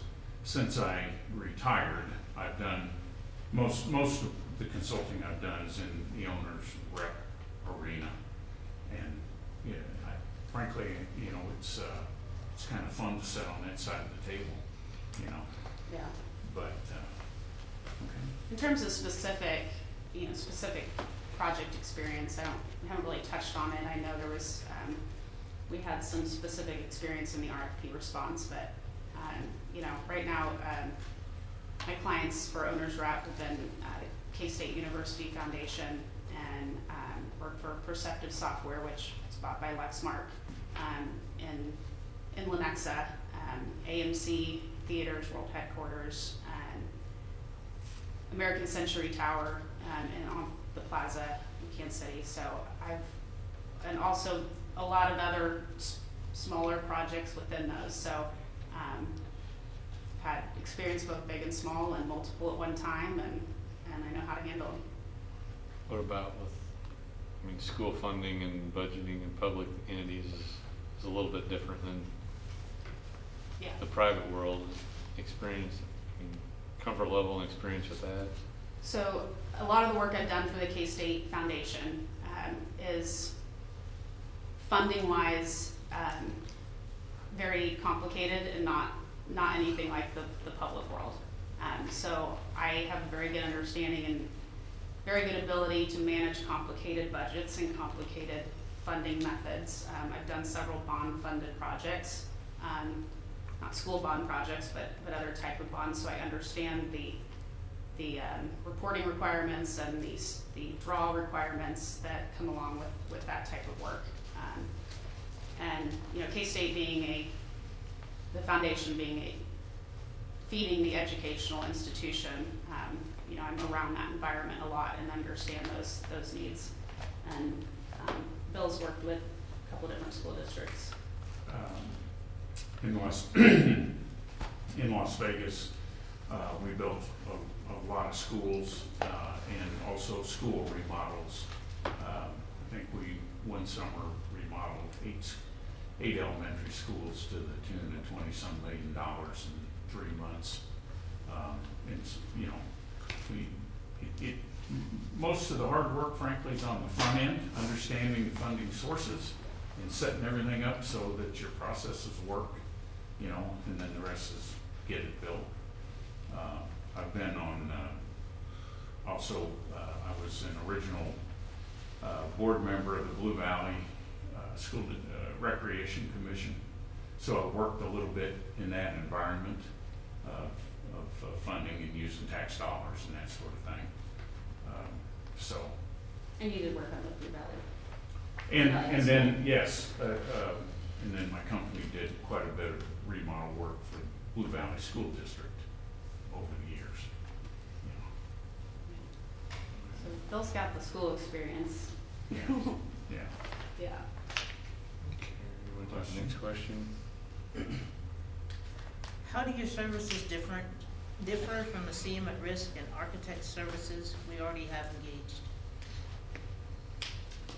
So I think there's a couple different things there. I know that kind of ties into the overlap of duties, which was another question, but I think we've already hit on a lot of the points, but I think the big thing is the owner advocacy,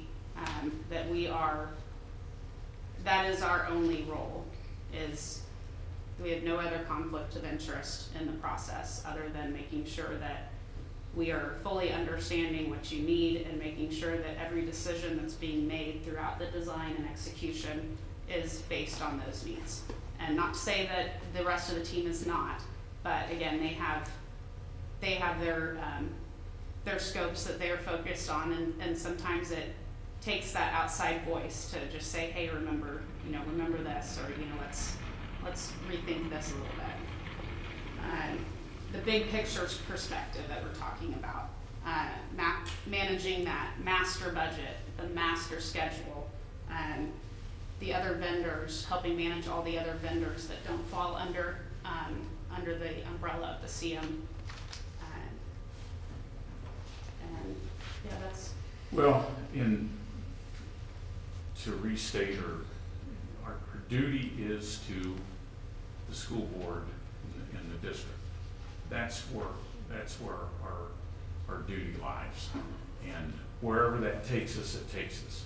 If there is a dispute, and there usually are on construction projects, it's just inherent, our point of view will be your point of view. Our advice to you is from what's best for you. We're not looking for conflict. That's not the point. But the point is, if it occurs, we have no other pressures on our responsibilities other than to give you the best advice that we can. In fact, I think you wrote in one of your comments about she's seen projects where there's a savings incentive for the owner's rep. And Yes. she doesn't like them, and neither do I, because now it clouds the response that we give you. Okay, we go, well, if we give them this answer, then we make a couple bucks. We don't want that. Our job is to bring experience and knowledge and answer your questions and represent you.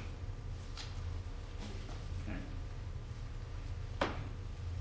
Take the next one, or? Can I deviate from the script? You always You do. always- So you said a couple words here that just caught the objectives and the advocacy. So one of the things that, even going back 15 years, we've had projects, one of the challenges that consistently come up is the number of stakeholders that are involved internally. I mean, Yeah. every teacher, every parent, every student is a stakeholder. And the project is moving forward, and you have we're in this process right now. Tremendous amount of information, opinions, feedback, and trying to prioritize it based upon development scope. The challenge that we've seen is that there's a lot of stuff that gets pulled in, feedback gets put in, but feedback doesn't get back out as far as maybe we can't do it and why, or we can, or why are you asking this? And it goes to the objectives and the requirements, right?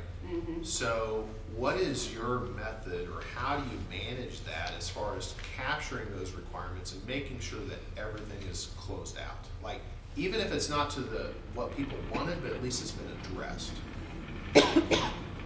Yeah, that's a great point, because I think we know that's an issue on these type of projects. I mean, I have a kid in elementary school, and you get on the email chain of, you know, what 50 different people want out of one activity. So it really comes down to identifying, well, and one of the questions we had for you all today is who that main point of contact, the conduit from us to the school district is.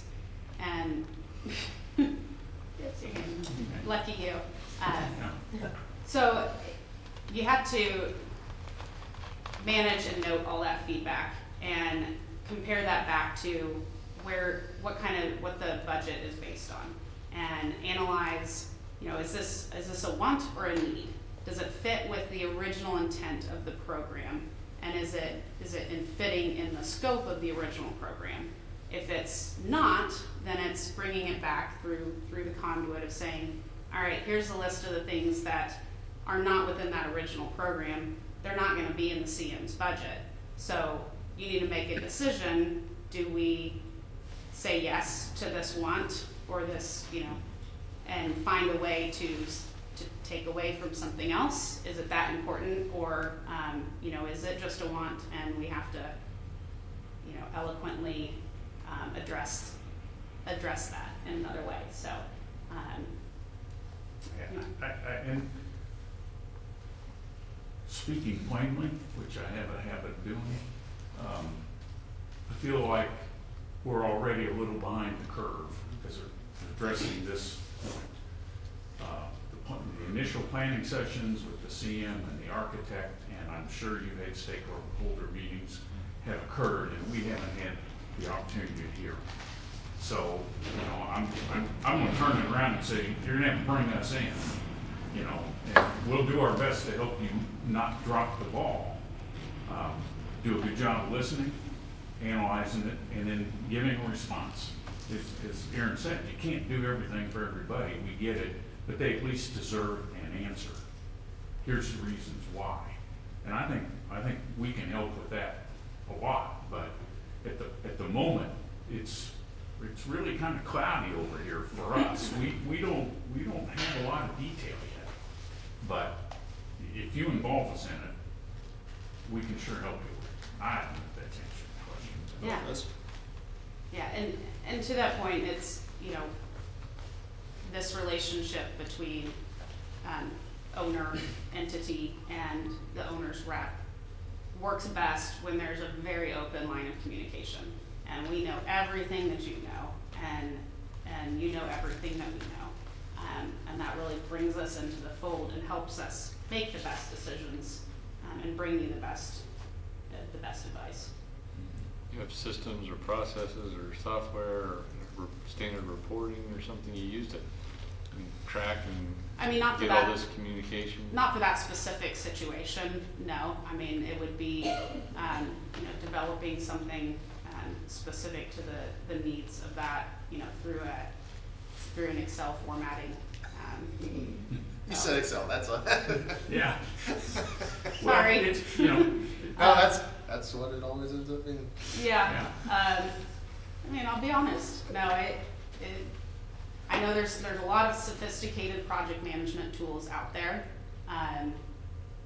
You know, McCown Gordon utilizes one of my favorite so far, which is Procore, and it does a great job of managing all that, the documentation processing and filing and all that.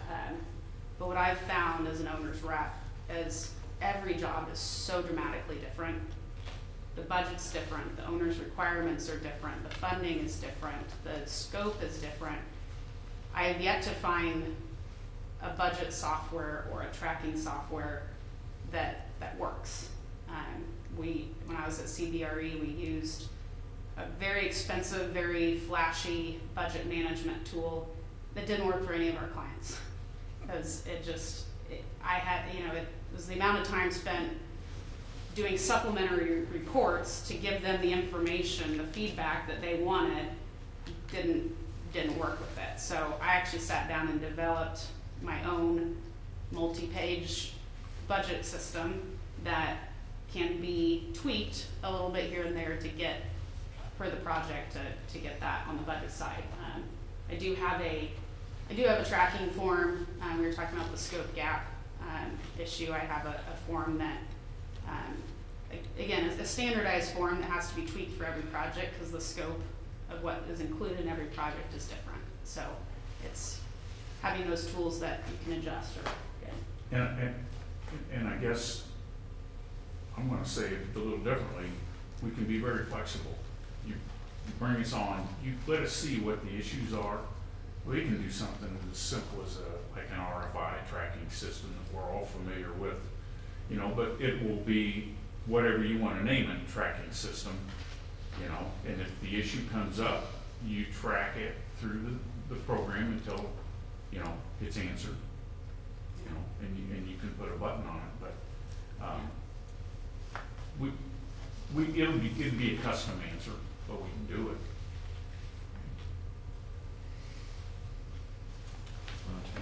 I think they talked kind of about the 4 and 5, maybe 6. But, so a little bit more on 5, Sure, I guess, sure. which was the overlap in duties. You know, I think it seems like you guys have a pretty good handle on the role and responsibilities of an owner's rep. I think in the industry, there's a little bit of confusion sometimes, I think, where it's like project management, construction manager, owner's rep, like what really is the term? And so if you get into that true, like you're hiring a construction manager, I think that's when you get more of an overlap in scope of somebody out there every day, you know, watching them put nails in the, you know, in the siding. But, you know, that's not what we're proposing. I don't think that's what you're looking for. So it's really the scope overlap, as I was thinking about it, you know. So we're reviewing the pay applications from the contractor, and so is the architect, but we're both kind of looking at it from different things, kind of, in a different way. So while there may be overlap, I think all of our activities differ just a little bit. I want to ask my own question just like Drew. It's not fair. All right, I'll follow the rules. That'd be a first too. Fine, I want that. Okay, do you use a standard contract? So I do have a standard contract for my owner's rep work, but it's really more because most people ask me for my contract. So if you guys have a preference of, you know, a certain form that you would like to use, we're definitely open to that. If you know, if the contractor and the architect are on an AIA, it may make sense to use an AIA because the general contract language is similar and it kind of ties us all together. All the boilerplate's the same. Yeah. Yeah. So yeah, we're definitely fine with that. I actually have a question, a clarifying question, and go kind of off of the list. Tell me how, and I may have missed this, tell me how your relationship works together on the owner's rep. Like, are you a consultant and are you both working together as the owner's rep? Like how Yeah. does that work? So yes, we are working together as the owner's rep. You know, I understand the complexity of this project, and when, you know, looking at the RFP and looking at what little that I know about the scope and the complexity, you know, I know that having two of us with our experience and our complementing experiences will be a huge benefit. So Bill is technically a contractor. He's not an employee of Esky & Associates, but he's actually a good friend of our family, and I was friends with his son in college, and you know, we know that we have similar philosophies on work and approach things the same way, so it kind of made a good fit for us to, you know, kind of work together on some of these things. But let me clarify. Yeah, it's just simpler if I remain a contractor, but I'm not working for anyone else. I'm working for Aaron. If the phone rings, I turn them down. So if we get this, I'm working for Aaron on this project. Okay. And then throughout the project, it's kind of a complementary time spend too. The idea is that Bill would be more involved during the design phase, using his knowledge of project setup and startup and mechanical systems and evaluating all that stuff. And I would still be there, We would attend a lot of meetings together. And then when it rolls into more of the FF&E management and the implementation and reviewing pay apps and all that, you know, that's where I would take over the bulk of the work. You want me to still ask my Sure, go question? ahead. So do you have expertise in the areas of like construction process, administrative process, types of construction, engineering, moisture intrusion, all those things? Yeah, so I mean, the construction process, I think we've talked about, you know, both of our past experience working for general contractors. We know that backwards, forwards, ups and downs. The administrative process, I assume you're talking about the administrative process that is it goes with, you know, like processing RFIs and change orders, Probably. all that. Yeah. We've both done it. We've Yeah. both physically done the process and managed it from the outside. So very familiar with that. Talked about Bill's experience with the specific school functions, and you know, mine with educational type entities and the funding. Kind of, you know, every project is the same in a certain way. You know, they all have the same components that go into them. You know, I know I've been around schools and have kids that go to schools, and then actually learning through my work at the K-State Foundation. You know, we've toured a bunch of educational, newer educational institutions. So, let me just keep going through these. Sure. Up-to-date construction costs. You know, I'm involved in projects all the time, and you know, I just sat on a phone call earlier today going through a budget presentation from a contractor. So I'm constantly seeing bids come in through GCs and analyzing those and seeing where things are at. You know, we stay up to date with industry trends and you know, where things are going. You know, anything else, Bill? Just the MEP, you know, the mechanical systems, part of the buildings that work, that's where a lot of my career has been, so. It's being modest. I'm- No, I think and, Bill's experience and knowledge on those mechanical systems, I think is gonna be a huge advantage.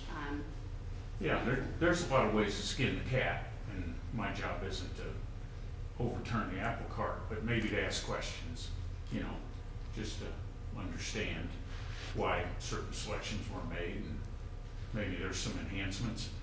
And often in the mechanical side, you know, you can buy a piece of equipment that's you can count on for 10 years, or you can buy another piece of equipment that you can probably count on for 20 years. And there's not that big of a difference in price. So, you know, it's just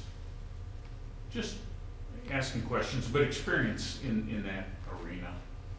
And- I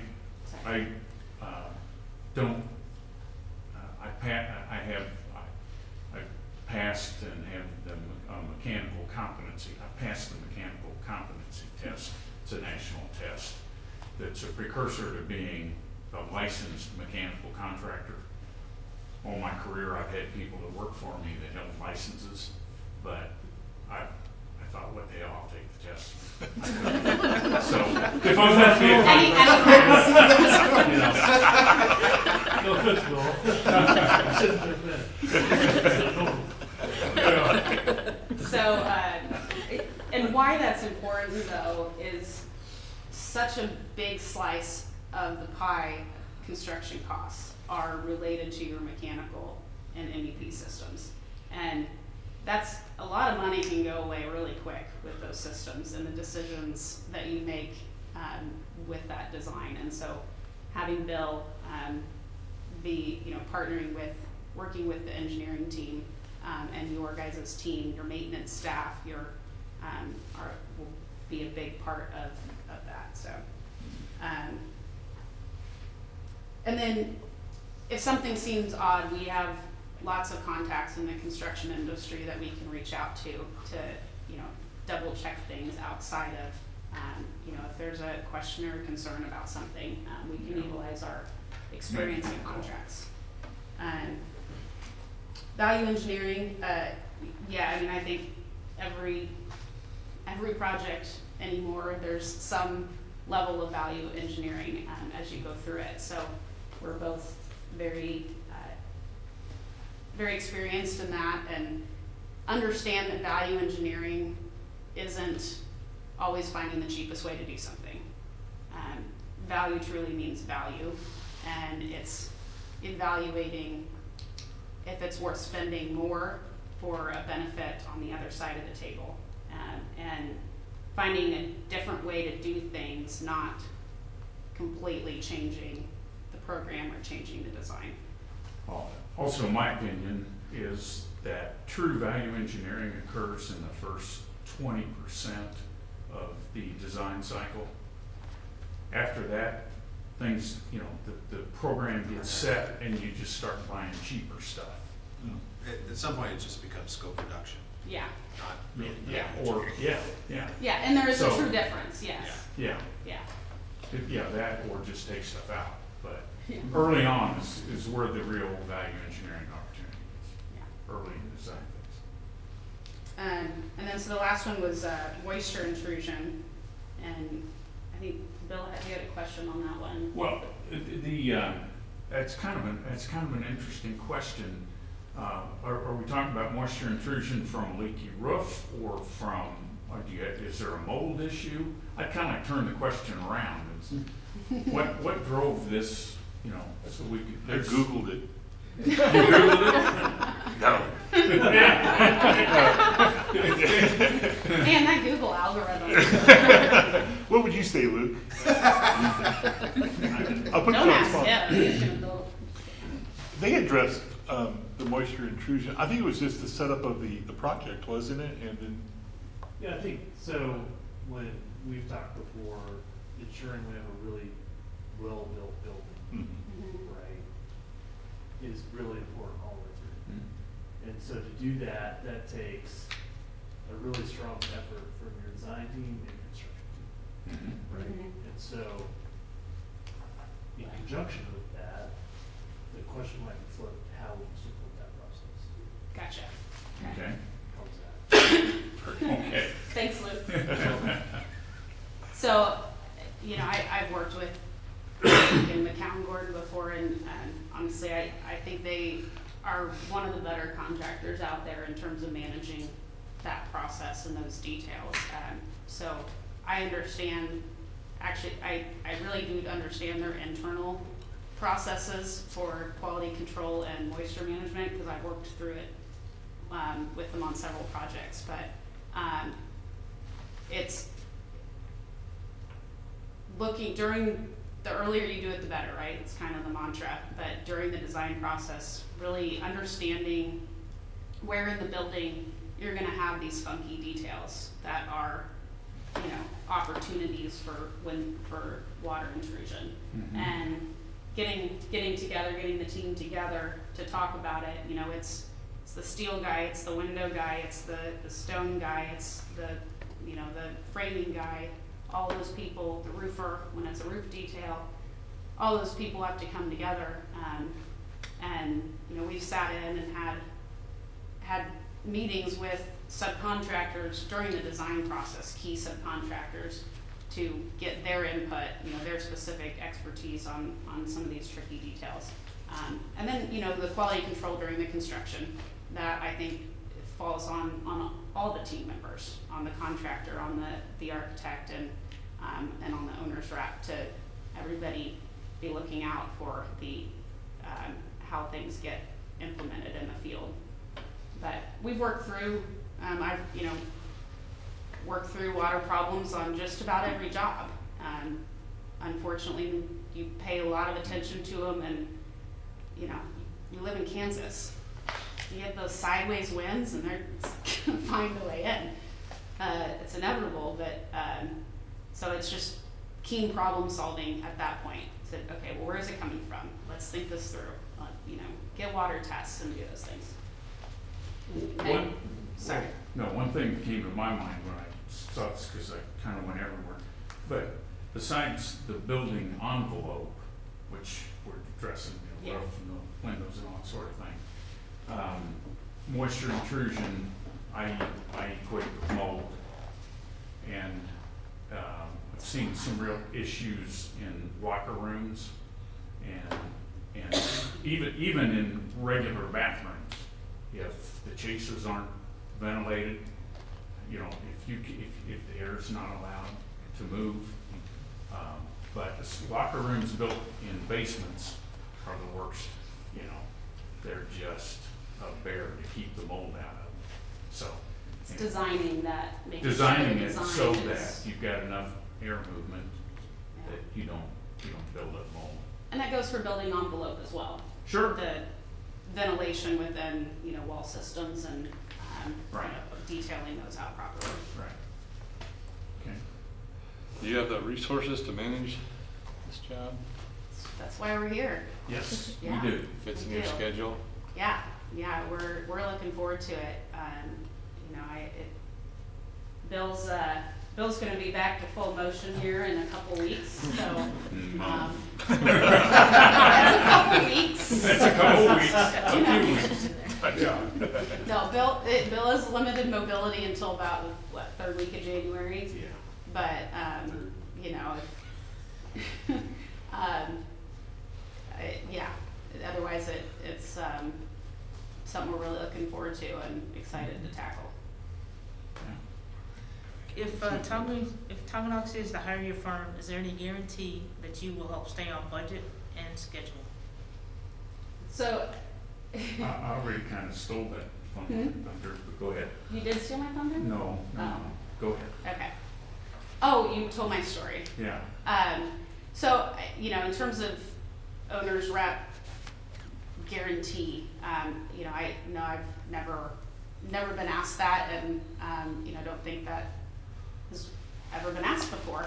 But, you know, Bill kind of said earlier, I have worked on a project before where the owner thought, you know, the thinking was, all right, if we save money at the end of the day, you know, then you get a bonus for, you know, a certain percentage of whatever savings on the project. And we moved forward with that. And it worked fine because I wasn't gonna, I knew that my duty was still to that owner. But it does cloud the water a little bit. That kind of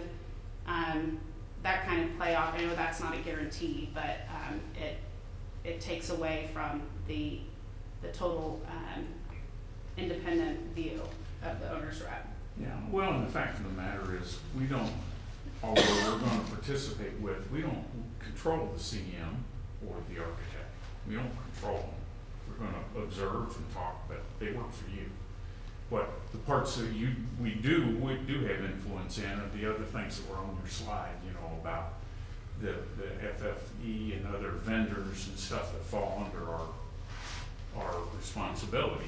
That's why the master budget is such an important tool for Aaron.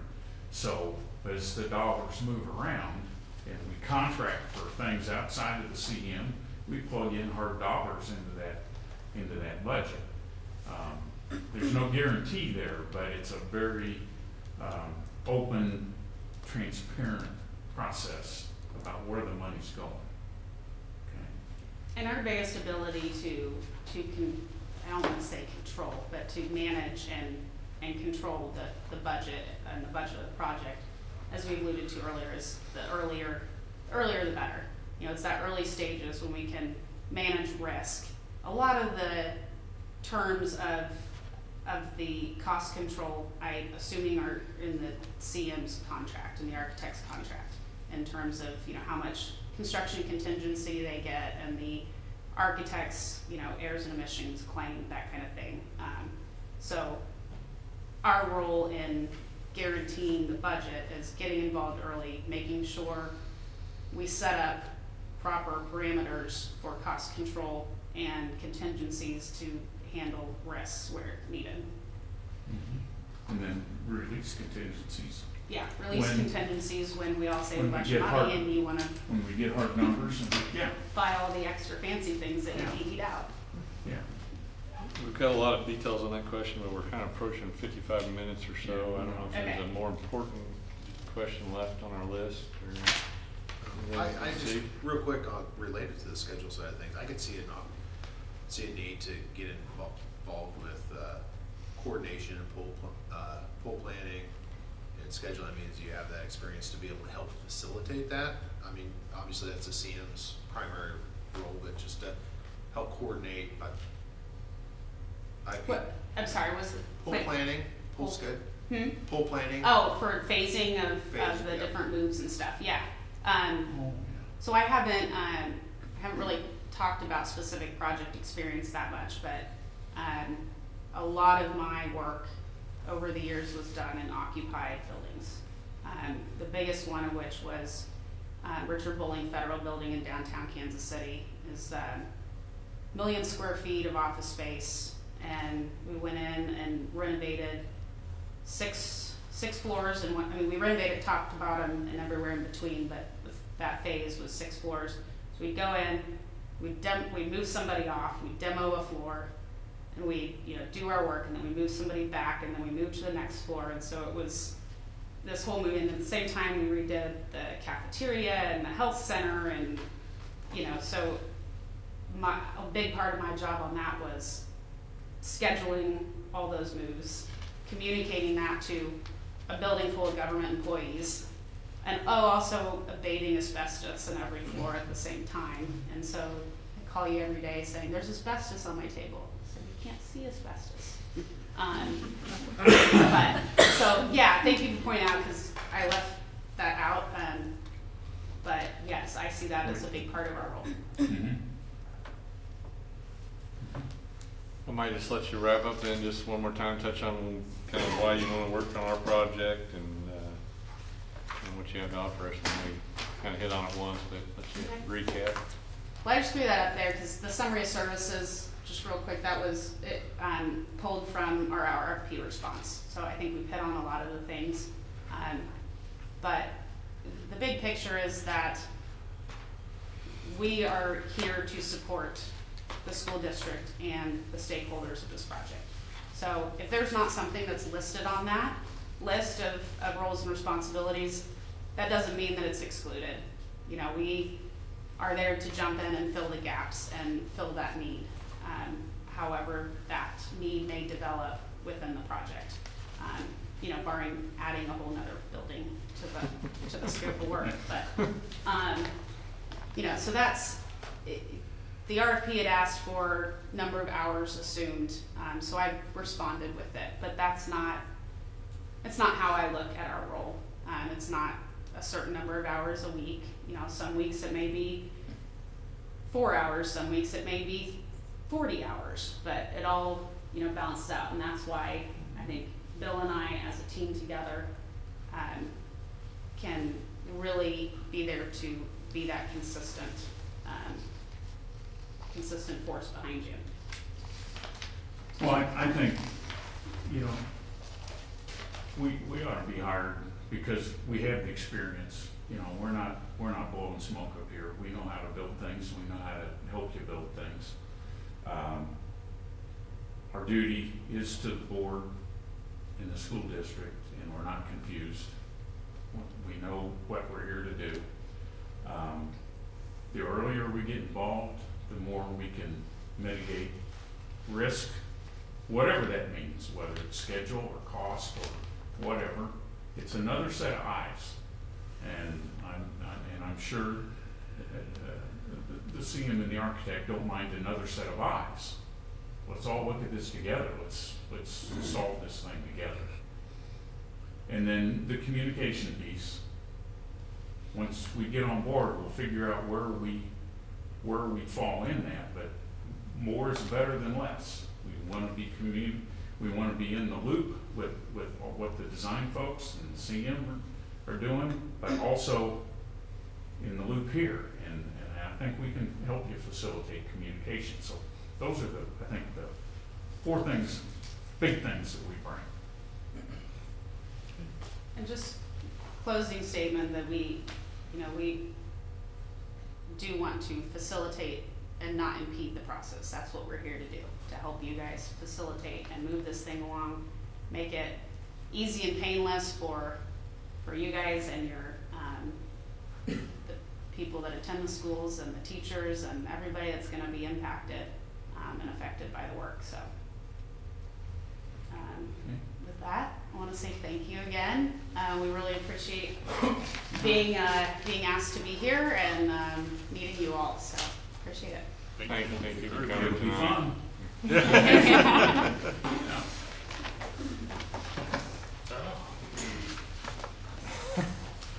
Well, we'd like to welcome you guys here tonight. You know, I think Lauren's probably talked to you some. We've got 55 minutes roughly allocated, and we're not gonna have a hard stop or anything. 25, 30 for your presentation, some time for the questions. I know we've kind of already sent out the questions, so we've kind of hopped around if you've already addressed them, and we kind of skip over those to make it more efficient for all of us. You know, I just want to emphasize that most of us are not too knowledgeable about the school building process, and it's kind of a first or maybe a second time for one. But you know, we're looking forward to see what your company offers to assist us through this process. After the meeting tonight, we'll have a short executive session and probably debrief a little bit. We may look at the scope of what we asked after kind of getting the information from all the different people. If we do anything to the scope, I have to give a little disclaimer. The legal folks said that if we adjust the scope and want to negotiate the salary, we need to put out there that we reserve the right to possibly negotiate that after when we get through the selection process. We'll, as we said, we'll meet, but we probably won't make a decision on how we go forward until the week of January the 6th. As soon as we know a date, we'll let you know. Hope you understand with the holidays and things, trying to get all this pulled together. Time off or something over the For our holidays. volunteer time, anyway. But with that, I'll just turn it over to you and let you start your presentation. I might stand up while we're doing this so I don't have my back to people. Well, my name is Michelle Kaiser, Principal of Project Management at Benson Method, and thank you for having us here. I was really excited when I learned about this opportunity because I'm finishing up the Tonganoxie Library right now, and I actually called Nicole Holyfield, the director, right after, and I was like, guess what I might be doing? I might still be in Tonganoxie. And she was really excited because as you go through this process, we spend a lot of time together. And she had said to me after one of our owners meetings a couple weeks ago, she said, it kind of dawned on me that I'm not going to see you anymore, and I'm not going to talk to you all the time, and I'm not going to see Emily, who's our project manager, and Luke, who's the superintendent. And she's like, it's sad. And it is, because we kind of create this family when we're all together. We spend a lot of time together, and we want to have some fun through the process as well. And so when it comes to a close, there's always a little bit of a sadness, at least on our part, because we have to walk away from this new family we've created. So I'm excited about the opportunity to still come to Tonganoxie and use the library as potentially my new office. And there's going to be some really great new community space there as well. So we're just going to kind of introduce ourselves here. This is the team we presented in the proposal. Miss Michelle Kaiser, Megan Dudek here. Barb Campbell is our project coordinator, and she is actually on site. She's out of town visiting, following up on a punch list. And so we wanted her to continue that path with that client. So she's not here tonight, but she's really kind of helping us behind the scenes, and we'll talk a little bit more about her later. But I'm your primary day-to-day contact. You'll see me the most. Benson Method 2 is a principal-led project management company as well. So both Megan and I are principals of the company. This is us while we help behind the scenes. We're not handing this off to someone else. But I'm the primary point of contact. I'll be managing budgets, schedules. I'll be in all the program meetings. I'm there for you to call me at 10 o'clock at night because you're concerned about something. So that's me. Some fun facts about me. I grew up in Denver. and I hate the Broncos. Never root for them, so this last weekend was great. I was a French major in college and switched my junior year, but no, I cannot speak it still. I love skydiving. I've gone twice, but I am not an adrenaline junkie. I've become a moderately obsessed bourbon drinker over the last few years. Not because of the library. Maybe. My husband and I are recent empty nesters and decided to, we had this great idea to turn one of the rooms in our house into a cocktail lounge. And funny enough, someone who knows me more through social media, not my personal job, I was talking to her at a party, and she's like, "Do you work for the bourbon industry? Because you talk about it a lot." I'm like, "No, actually, but I do know a lot about it, so I'm happy to chat with anybody." I read a lot. It's how I wind down at the end of the night, and I also really enjoy washing the dishes, although my husband's been doing it a lot lately, which has been great. Hi, thank you so much again for having us. I'm Megan Dudek. I'm the managing partner of Benson Method. I'm really excited about this project because my son comes here every other week or every week, depending on the season, to play baseball with a bunch of your Tonganoxie High School boys. So I called some of the baseball ladies to see who was all on the board and check you out and help pick out some shirts and do all that kind of stuff. So I really appreciate it, and I'm super excited because I was working on the Lawrence Clinic, so every time I take my son to baseball, I would be bragging about this project and see the process, and for like a slight minute, I was kind of a cool mom. So it's kind of fun if I can just drive them by the projects again and say, look, I'm working on that. So my role with Michelle is I will be her support on the project. I will be available if she can't attend a meeting or she needs somebody to brainstorm ideas. I won't be at every meeting, but I'll be engaged in the project. I'll know what's going on in case I need to fill in for her. So I'm really a support role for her. And then I will be, if she allows me, I'll really be involved with the FF&E part of the project. That's really my specialty and where I really excel at, and that would be to help you guys manage making the selections, doing the process of the bidding process, and then overseeing that whole order, install, and all that kind of stuff. So that's where I'll be. And then my fun facts are I enjoy horseback riding. I fell off, and so I've been side railed for a while, so hopefully we'll get back into that. I am a fast car junkie, so if you're familiar with Gone in 60 Seconds, my dream car is Eleanor. Who doesn't enjoy a bad day of golf, right? Like everybody likes that. I do love the mountains, and I was fortunate to live in France for 6 months and then backpack for a month, so it was a lot of fun. Barb is going to be our project coordinator for the team. She is our rock on the day-to-day, behind-the-scenes things. So things like contracts are coming in, she's doing an analysis for us so that we can review it. She's going to gather all the budget information, put it together so that we can review it before it's presented to you. All the payouts that come in, she'll formulate all that and put that together so that we can put a good package together for you and present that to you. So she does a lot of the behind-the-scenes things for us. And then a fun fact about her and her husband are huge train people, and they have a whole train set in their front yard that stays out year-round. So.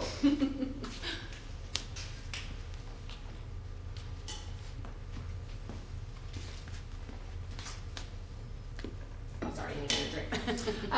So our client-focused experience, Michelle and I live by this every day. This is the Benson that puts the method together, and this is how we live every day. And a true example of that is when I started this business, my existing employer, I was doing this for him and giving him a good experience, and he kept encouraging us to keep going and move forward and move forward. And I finally decided that we needed to provide this. I needed to build a team and provide this for more people, and that's how Michelle and I really got this whole thing started and moved on. And you'll see as we go through the slideshow the testimonials of other clients that we continue to work for, and a lot of them are repeat clients. And my actual former employer before I started this business is still one of our main clients, and we do 2 to 3 projects with them a year. So you'll see a lot of testimony as we go through this of clients that really enjoy that we focus on their experience and that it's really about them and not what we want to accomplish. So. And even my former employer is a client of Yeah. ours as well. So, and continues to want to work with me. So I think that says a lot about our company. One thing I was going to point out before, because I see it happening with us, is that you'll notice we're both redheads. So we're going to super fair skin. We're really excited to be here. So if you see us turning red and all, we're totally fine. Not having a stroke. It just tends to grow up my neck and cover the whole thing. So I see it happening with her. So I was going to point that out before. It's better just to kind of break the ice with it, because I've had people before be like, "Are you all right?" I'm like, "Yeah, I'm totally fine." I'm like, "Oh, I'm red. That's fine. Don't worry about it." So, to kind of just cover a handful of some of the questions that came up is just, what are the benefits of an owner's representative?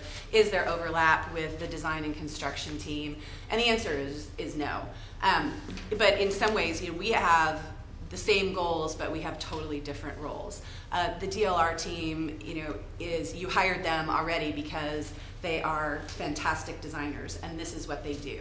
And they're focused on the design. They are here to bring your dream and your goals to fruition. McCowan Gordon, exceptional, construction manager. They are there to execute the design process. They are there to build it. We are there to oversee all of that and kind of create the binding between the owner and those teams and any other consultants that come on board as well. So we are here to assist you in the execution of that. And also feel free, if people want to ask questions during this, please feel free. We're happy to interrupt. We'd prefer not to do presenting if we didn't have to. But we'll interface with the entire team, and we are here to try and run the traps before they become bigger issues. So, in most cases, if there's an issue that's happening on the site, the DLR or McCowan Gordon and I would try and work through it first before we felt we had to bring it to the owner. And a lot of times we can work them out, just our team, so that you can continue to go on and do your day-to-day job. The other thing is that we want them focused on what they are specialized at. And so we're here to, you need somebody to be negotiating those contracts with, other, finding the furniture person. Do you work with an outside AV consultant? Do we need to bring another security consultant on board? And that's something that I can assist you with while they can continue to stay focused on what they're doing as well. We also track all of the issues that are happening. We have an action decision log to keep people accountable. So we're really the driving force of keeping everyone on program, on schedule, and on budget. We're really an extension of your staff, and I think a lot of people, when they hear an owner's rep, that's how they're explained, is that we're here to be an extension of your staff. Lauren has a job. He's a superintendent of schools. We want him focused on doing that. People, you're in charge. I heard you were in charge of facilities. He's got to be working on keeping the school going every single day and not dealing with construction type issues that are coming up. Absolute members of the team, but we act as that intermediary between all of that to keep everybody on task and on focus. So there really isn't overlap. We wouldn't have a consultant on our team that would be on the other people's team. So does that kind of all make sense to everyone? So kind of how do we do that? Well, we lead. First, we listen. I think this is the absolute number one most important thing that we do as an owner's rep. And it's not always so much what you're saying, it's what you're not saying. And I can't tell you how many times I have been in meetings, and it kind of happens both ways, is that if you haven't been through this process before, the design team might be going down a path, and I can tell that it's not what you want. But you might not feel comfortable speaking up. But I can see it, and I'll have known because maybe we have talked about it another time. It came up in another meeting. Maybe it came up 3 meetings ago. so that I can step in and be that interjectory for you. And it's the same the other way as well too, is that if you're saying something and they're misinterpreting another way, we're always here to be listening for the things that aren't being said. We're also we also want to be listening for ideas that maybe we know has a long-term maintenance issue, or they're it's expensive and it's coming on a boat from Sweden. We want to always be listening for those kind of pieces, so we can, jump in before they get too far ahead. And so we have a couple of things up here right now too about why is this important, why is this project so important to Tonga? We'd like to hear from you as well. These are just 4 that we put up there. It's a growing community. It's growing. It's one of the reasons why we're building the library. It's one of the reasons why you built this beautiful new elementary school. I mean, this is fantastic. Education standards are changing. You want to be able to keep up with the times. Safety, obvious concern for everyone. But also keeping up with current code. So what other kind of things on there important for you guys? Well, maybe not the project, but why we're asking you is just because we don't have the experience and we have to deliver something to the community that we promised. Mm-hmm. A quality project. Absolutely. I think one thing that Drew has brought up several times with the board is involving all the stakeholders, mm-hmm. so that they are part of that process in some way. And it's hard for us to deliver that without having somebody else with that kind of expertise. Right. Absolutely. The communication piece is huge as this project Yes. moves forward. Yes. With the complications of it, with phasing and all that, it'll definitely be, communication's going to be key for that. Mm-hmm. And a big part of the listening part is the communication part, is that, we want to hear, the community is obviously a huge stakeholder in this, and, it's a public project, and so we need to be transparent and clear with them about what the process is, why decisions are being made, how they're being made, and some of them, some people won't be happy. They won't. It's a public project. But our goal is to keep them educated, and keep the path of communication open. It's not helpful to anybody to hide things, especially on a public project. I've worked with clients that didn't want to share a lot of information, and it totally came back and bit them in the end. So. Okay, so the next one is really expectations, and Michelle's touched on this a little bit, but your community has the vision of what they want to see to develop.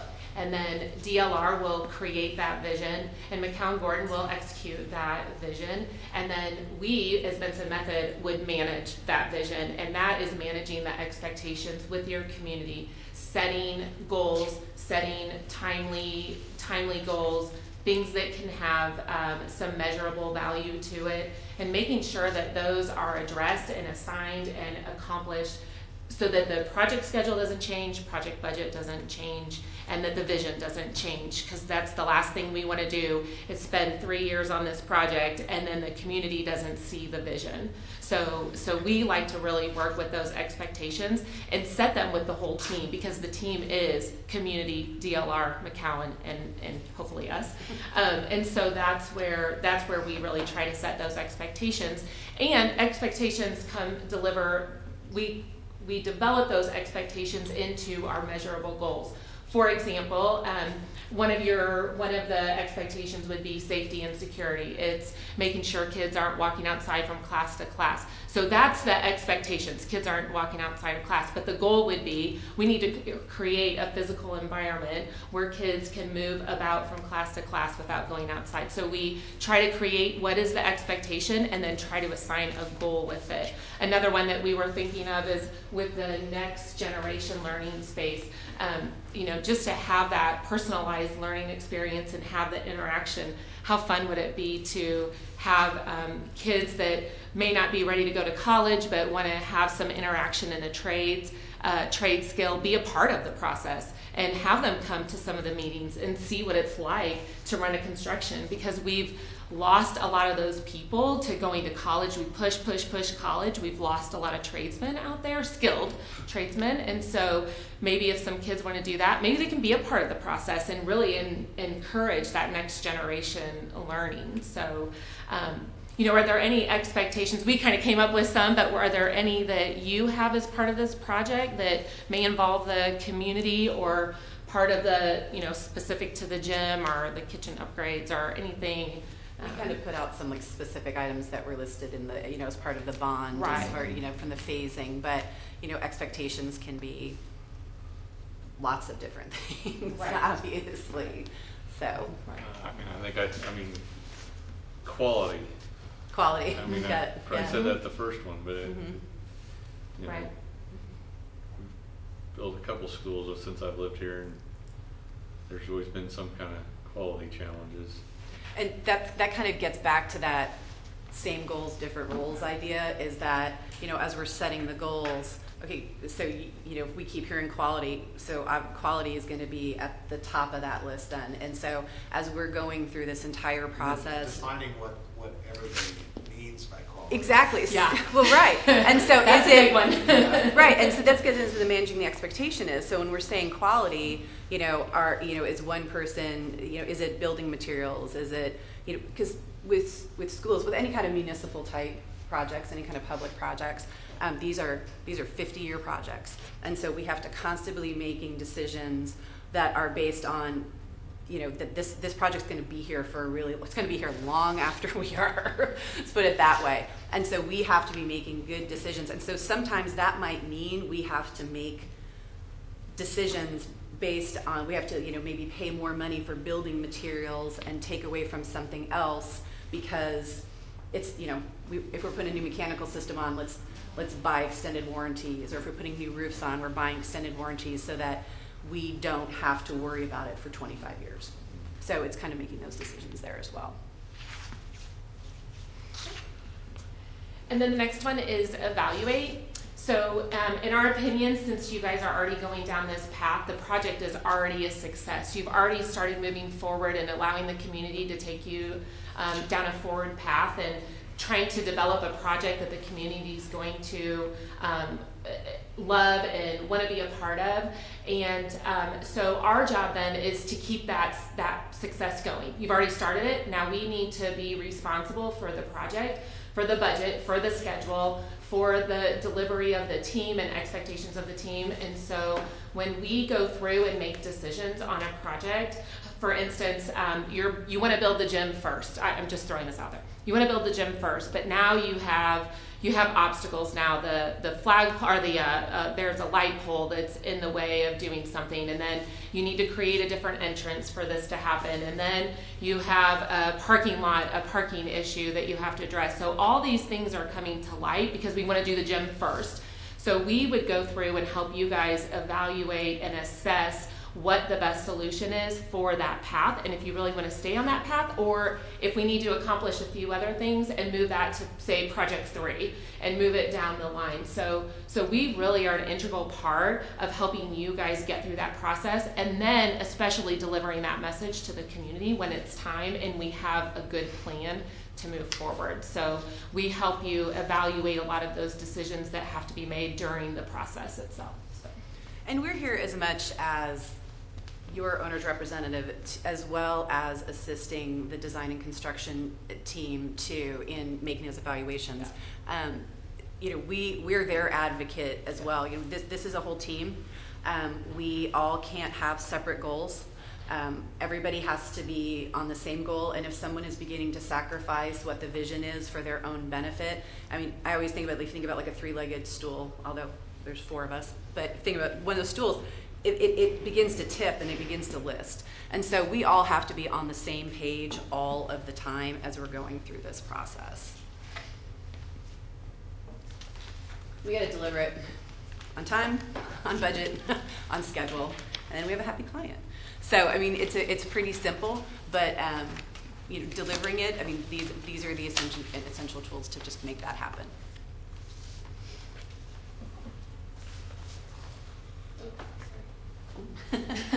So, have we done this before? Yes. doing this a lot. I've been in owner's rep type role for 24 years. That's a really long time. Combined, two of us, over 50 years.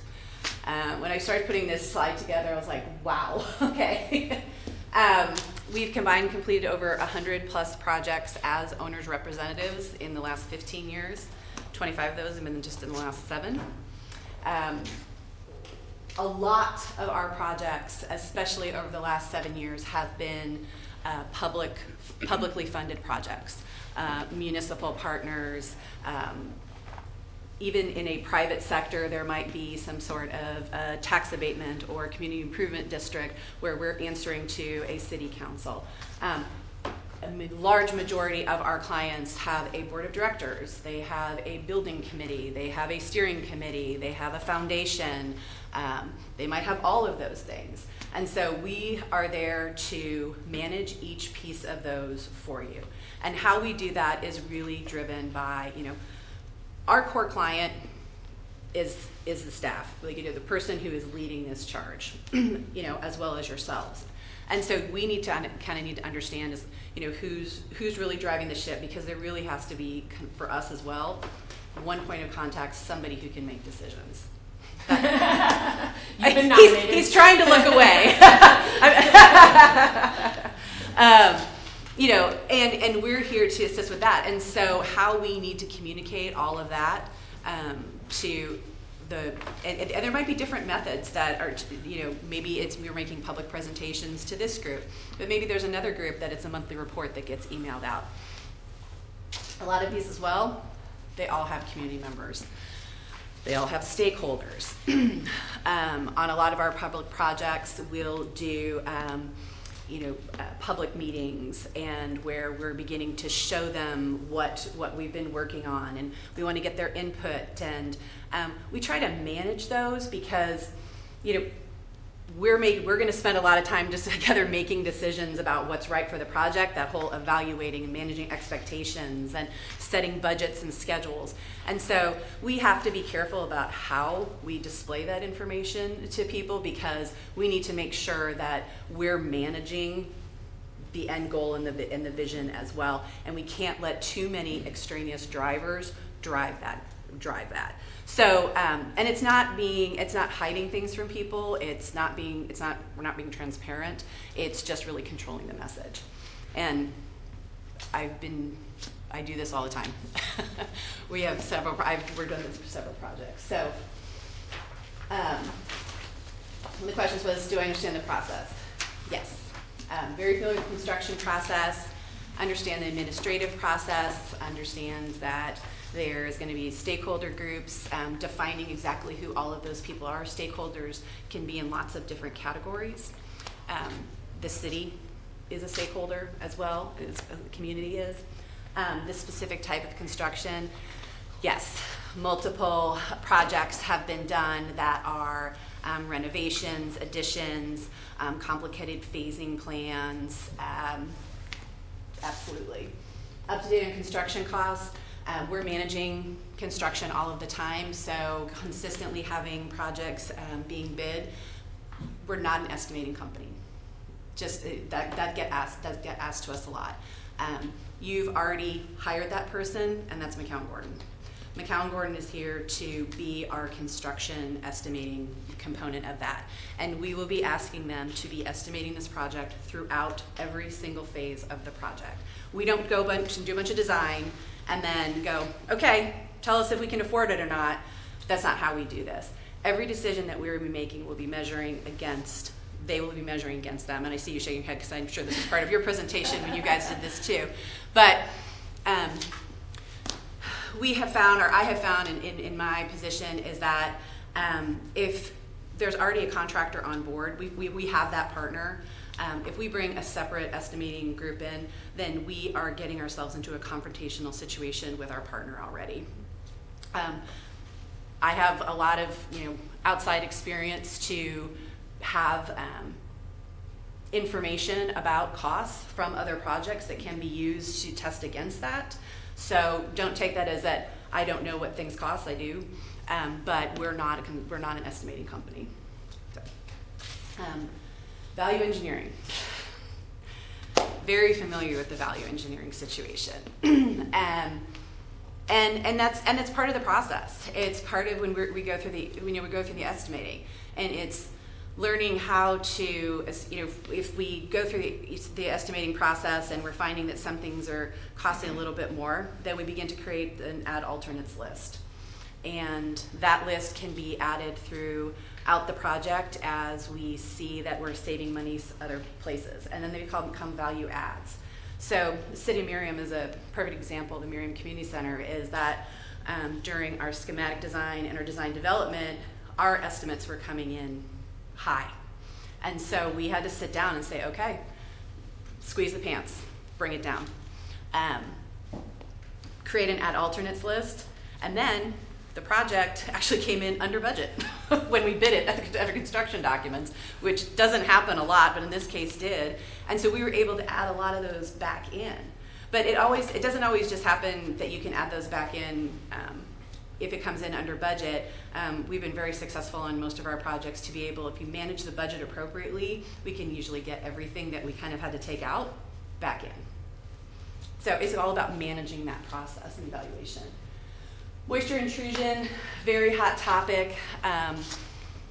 Again, this is something that you want to hire an expert for this. We would completely advise bringing on a consultant for this. You don't want me managing moisture intrusion. You don't want moisture intrusion specialists managing this process. Familiar with it, understand it, but we need a specialist, and I think this team would agree that they've been really useful for us. And we have them on a couple of projects right now, and it's been a total value add for us. I just want to talk about a project quickly that this is a phasing project. This is a very complicated phasing. This is Ranch Mart. This is at 95th and Knoll. It's an active shopping center. There's a Price Chopper, there's a grocery store, there's restaurants, there's a Hallmark, there's a dry cleaners, there's a liquor store. We are doing a massive facade re-improvement to this. We're improving traffic control. We're burying all the power lines. We're relocating water lines. We're tearing down a building. We're building a new building. We're tearing down part of a building between two buildings, if you see that little green stripe there, to create a new corridor to a new plaza area. And the center has to stay open the whole time. There's a lot of senior citizens in this area, so traffic control is really important. Safety is very important. So this is at this point, a 9-phase plan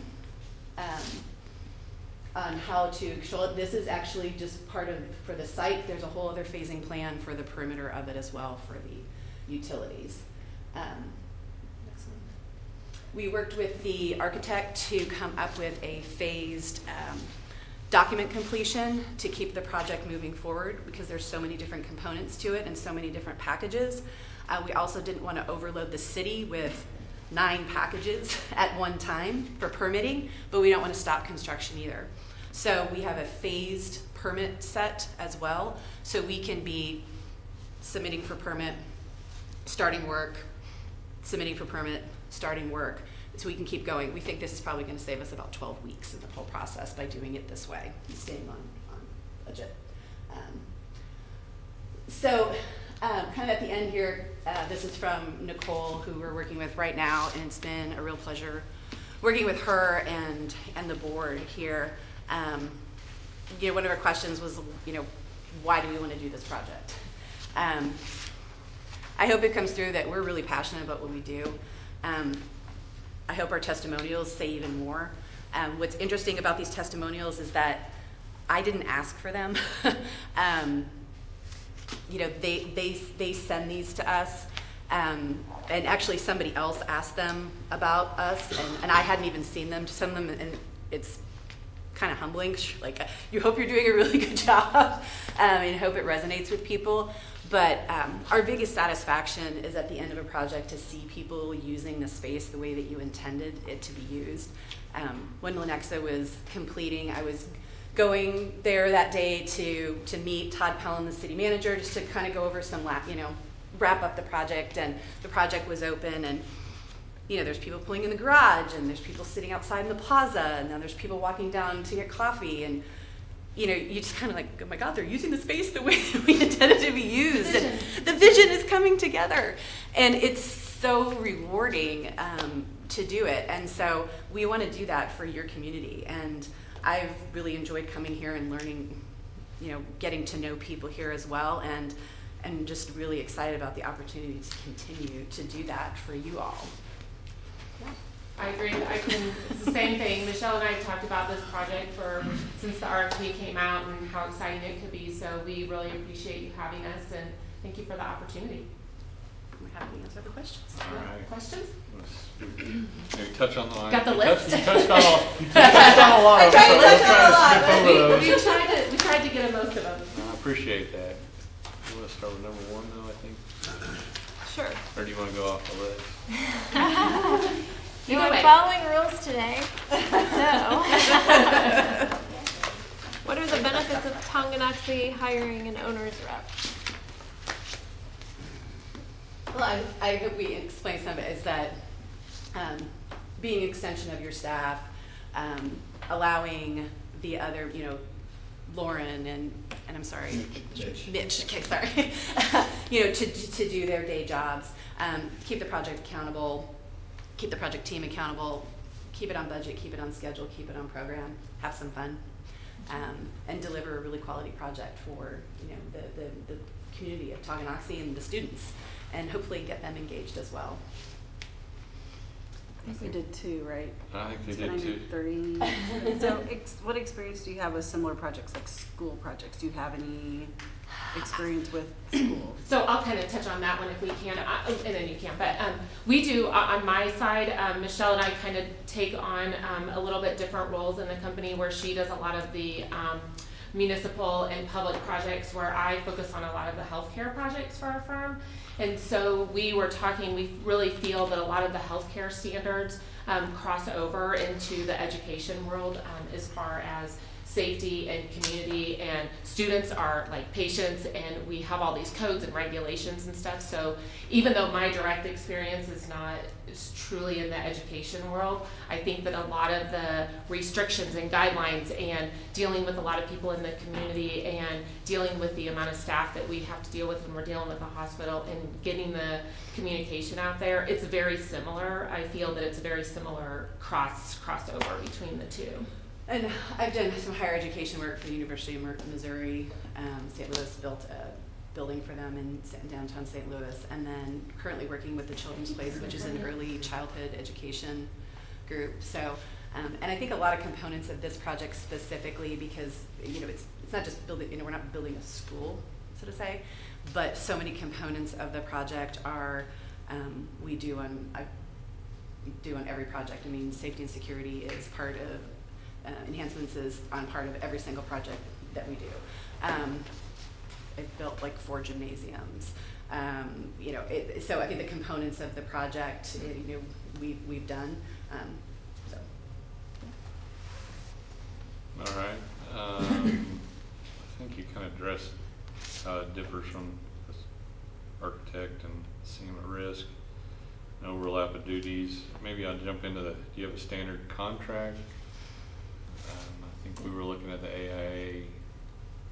I probably didn't say that. Nope, right. you're right. No, you're right. You got it. You're right. A lot of acronyms, not late at night. You're doing good there. But do you have a standard contract you use, or are you open to that? I mean, we're open to looking at the AIA contract. We have a standard contract that we use, but you know, it can be adapted into that. I'm familiar with that those contracts, and most of the terms are fine with us. So. I think you addressed kind of the expertise in that area. I don't know. Is it? Number 8. Sure. Do you have the resources to manage the Tonganoxie job? Yes. Megan and I both, as was, can state how we were working on this project. We have a few projects we have quite a few projects wrapping up in the first quarter of 2020. So this project actually fits very nicely into our schedule for next year. We're 3 years as it were to be. That would help us with some planning. So yes, and we have Barb, and then we actually are bringing another person on. She starts in January. Drew, whatever you want to ask. Take a pick. So one of the challenges we have with a project like this, there's just so many stakeholders that are involved, is how do you document those requirements and then make sure that it's followed through? Because, you know, at this stage of the game, it feels like we have a lot of money, but Right. you know, it's all going, there's just going to be a lot of things that we won't be able to fit in, or there'll have to be communication back to those stakeholders, whether they're parents or teachers, and just because we've had a lot of projects where things just naturally you just can't do everything, and people don't realize that it wasn't included until they show up and the building's done, right? And that's not fair to them that they didn't get some feedback and to understand why wasn't Before they walk into before they finished walk product. into a room and, Yeah. and it didn't have what they asked for in the programming phase. Right. So what techniques or tools have you found useful to facilitate and manage that? Because there's just a tremendous amount of information that we got to deal with. So before I answer the question, so you mentioned a few people for stakeholders, so you parents, teachers, students, community members. How typically now are you communicating information to them? Well, there's information being gathered, and DLR is doing a great job of having meetings and starting to capture that, right? And they're going to be pulling that stuff together, but there's going to be decisions that have to be made as they progress through the design.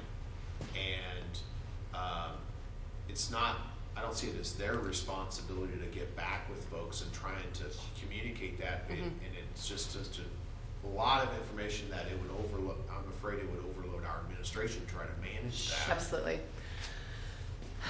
Over communication, really over communication, and with that, the levels of, but how you're, and the type of information you're communicating to people is different depending on the stakeholder. And here's what I mean by that. Teachers are here every day. They're in the space. They're using it, and so their tangible touch pieces are different than, say, a parent that's coming in maybe 4 or 5 times a year.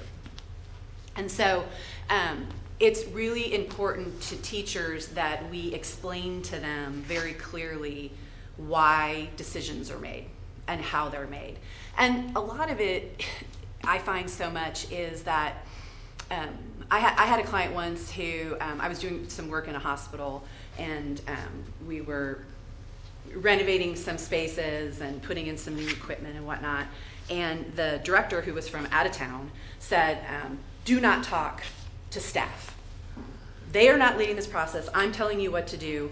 Do not tell them what's going on. And I was like, well, Marcus, look, I kind of have to talk to them. They need to know what's happening. And he's like, they are not driving the process. And I said, well, I understand, but we still have to tell them, and they still work in this space. And so if it's better that this is a counter height desk versus a seated desk because they're never sitting down, then don't we want to know that information, because it doesn't cost anymore. And so I had to coach him along to begin to, get that interaction with the local staff. And so much of it is just including them in the process. And if they feel included, and there's that inclusivity side of it, then they are much more understanding as to why decisions are being made. Parents are different.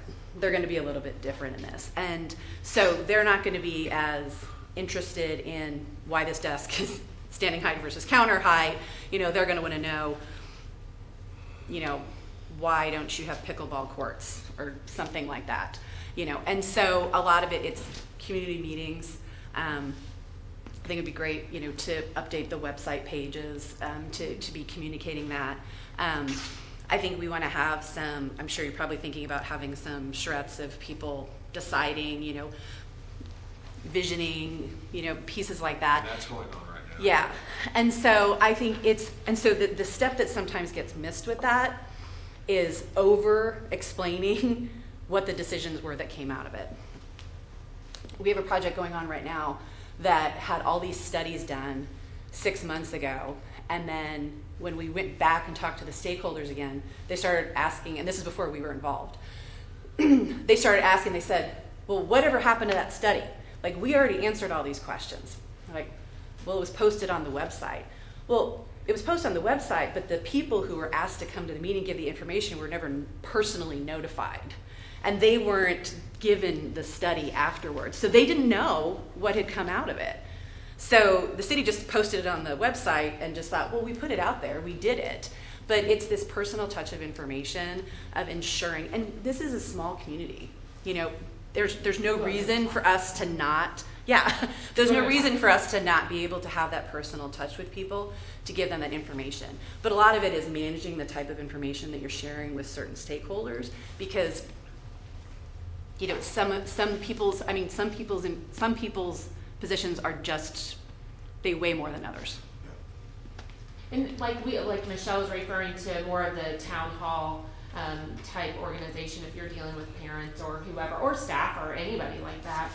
Town halls are a lot of fun to get people excited, and they don't get as wrapped up in the little details, and they're looking more at the big picture of what's happening, we found, at town halls, because then, like Michelle said, you're controlling what information is being delivered to them, and then they really focus on that. And then they keep learning about the project as you keep doing these town halls and informing them. And they actually can be a lot of fun for the community and really have them feel that they're engaged in the project. Well, and like one thing we did here too for the library is that we were going through different steps, and I'm hopeful that some of you saw them, is that there was boards put up like at the grocery store and at City Hall and at the bank. And so, you know, we are trying to blanket the area so that people who didn't come to the council meetings, or maybe aren't regular users of the library, so they didn't come inside, would still see what was happening, because you guys may or may not be aware of just kind of this discrepancy about how much money was supposed to go to the library and what the costs were and all of that. And so there was a lot of trying to manage that message, and that's a whole other story we can talk about. But you know, it's getting people excited about it and keeping them informed. And there's really simple grassroots way to do that. And you know, we want to share as much information as we can with them, as much as possible. And if we are talking to stakeholders individually, let's continue to keep them engaged in the process. I screwed up and forgot to start my timer, but I think I think We started at like 8:15, 8:20. That helps you. Man. Well, I never stopped it from the last one. So Going for 2 hours? I think we're kind of approaching the time limit, but we are flexible. I was going to jump. Questions you felt weren't addressed that we need to? Well, I was going to your answer, or your proposal. There was some mention of like a smart. My smart plans. My smart plan, and I guess I couldn't tell if that was a part of what comes with your bid, or if that's an extra thing. It would be. It's part of our. It would be part. I mean, and it's maybe explain that then. Sure. Just a little bit. So my smart plans is a database that is accessible to anyone on the team that needs to use it. It is a depository of every single piece of information and communication that happens on this project. And the difference of it between what like McCown Gordon would use for their kind of document control is that my smart plans is it goes on for forever. And so when, you know, in 5 years from now, if Mitch wants to go find something, that we can log back into it and be like, oh, this is that spec that we had for this, and now I have the information for it. So it has all the documents, it has all the submittals, it has all the RFIs, it would have any reports on there that were done. It could be communication, it could be presentations that were given to the community, meeting minutes, all of those kind of components on there. And what's nice about it is that we find sometimes that the general contractors have some limitations on people's access to see all things, and this has permissions on it as well, but this has a lot more levels of, you can tailor it to your own needs, so to say. What's cool about it is their company, then they actually have a person that's like assigned to our team, and so they're kind of our point person, and so I can just email Eloise and be like, can you add all this stuff to the documents, and she does it. What's really cool about it too is that they do like hyperlinks within the documents. So say you go to a floor plan and there's a detail within the floor plan, there'll be a hyperlink in there, you can click on it, it'll take you to the detail of casework in the kitchen, something like that. So, but that's part of our fee, we'll cover that in the cost of that in there. Yeah, I just wanted to clarify that from what I read, Sure. how I read it. Yep. I don't know, is there some other questions we haven't touched on that board members feel we needed? I know you guys have had a long address? day. Anything? Well, if everyone's questions are answered, I think we will thank you for your time, or if you have Thank any you. closing comments you want to make. This is an important project for us. I really hope that comes across. We're really passionate about it, and we would be really honored to continue to work in your community and to take it to this next level on working on your high school. So thank you so much. It was a pleasure to meet you all. Thank you. Yeah. Thank you. You guys wiped for the not for the done day. yet. We're not done yet. Oh yeah, because you have your meeting. We'll scoot. Does anybody need a break, or is everyone ready to? I'm ready. City?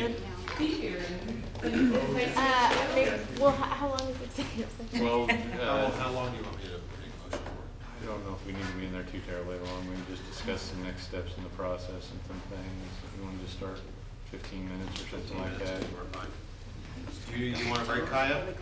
Kaya, you want a break? Yeah, if you wanna- Yes, I do. Okay, but I'll go ahead and make the motion. Sure, go ahead. So I move to enter into executive session for 15 minutes from 9:10, to 9:25 p.m. to discuss owner's rep proposals pursuant to confidential data relating to financial affairs or trade secrets of corporations to protect the privacy rights of a corporation.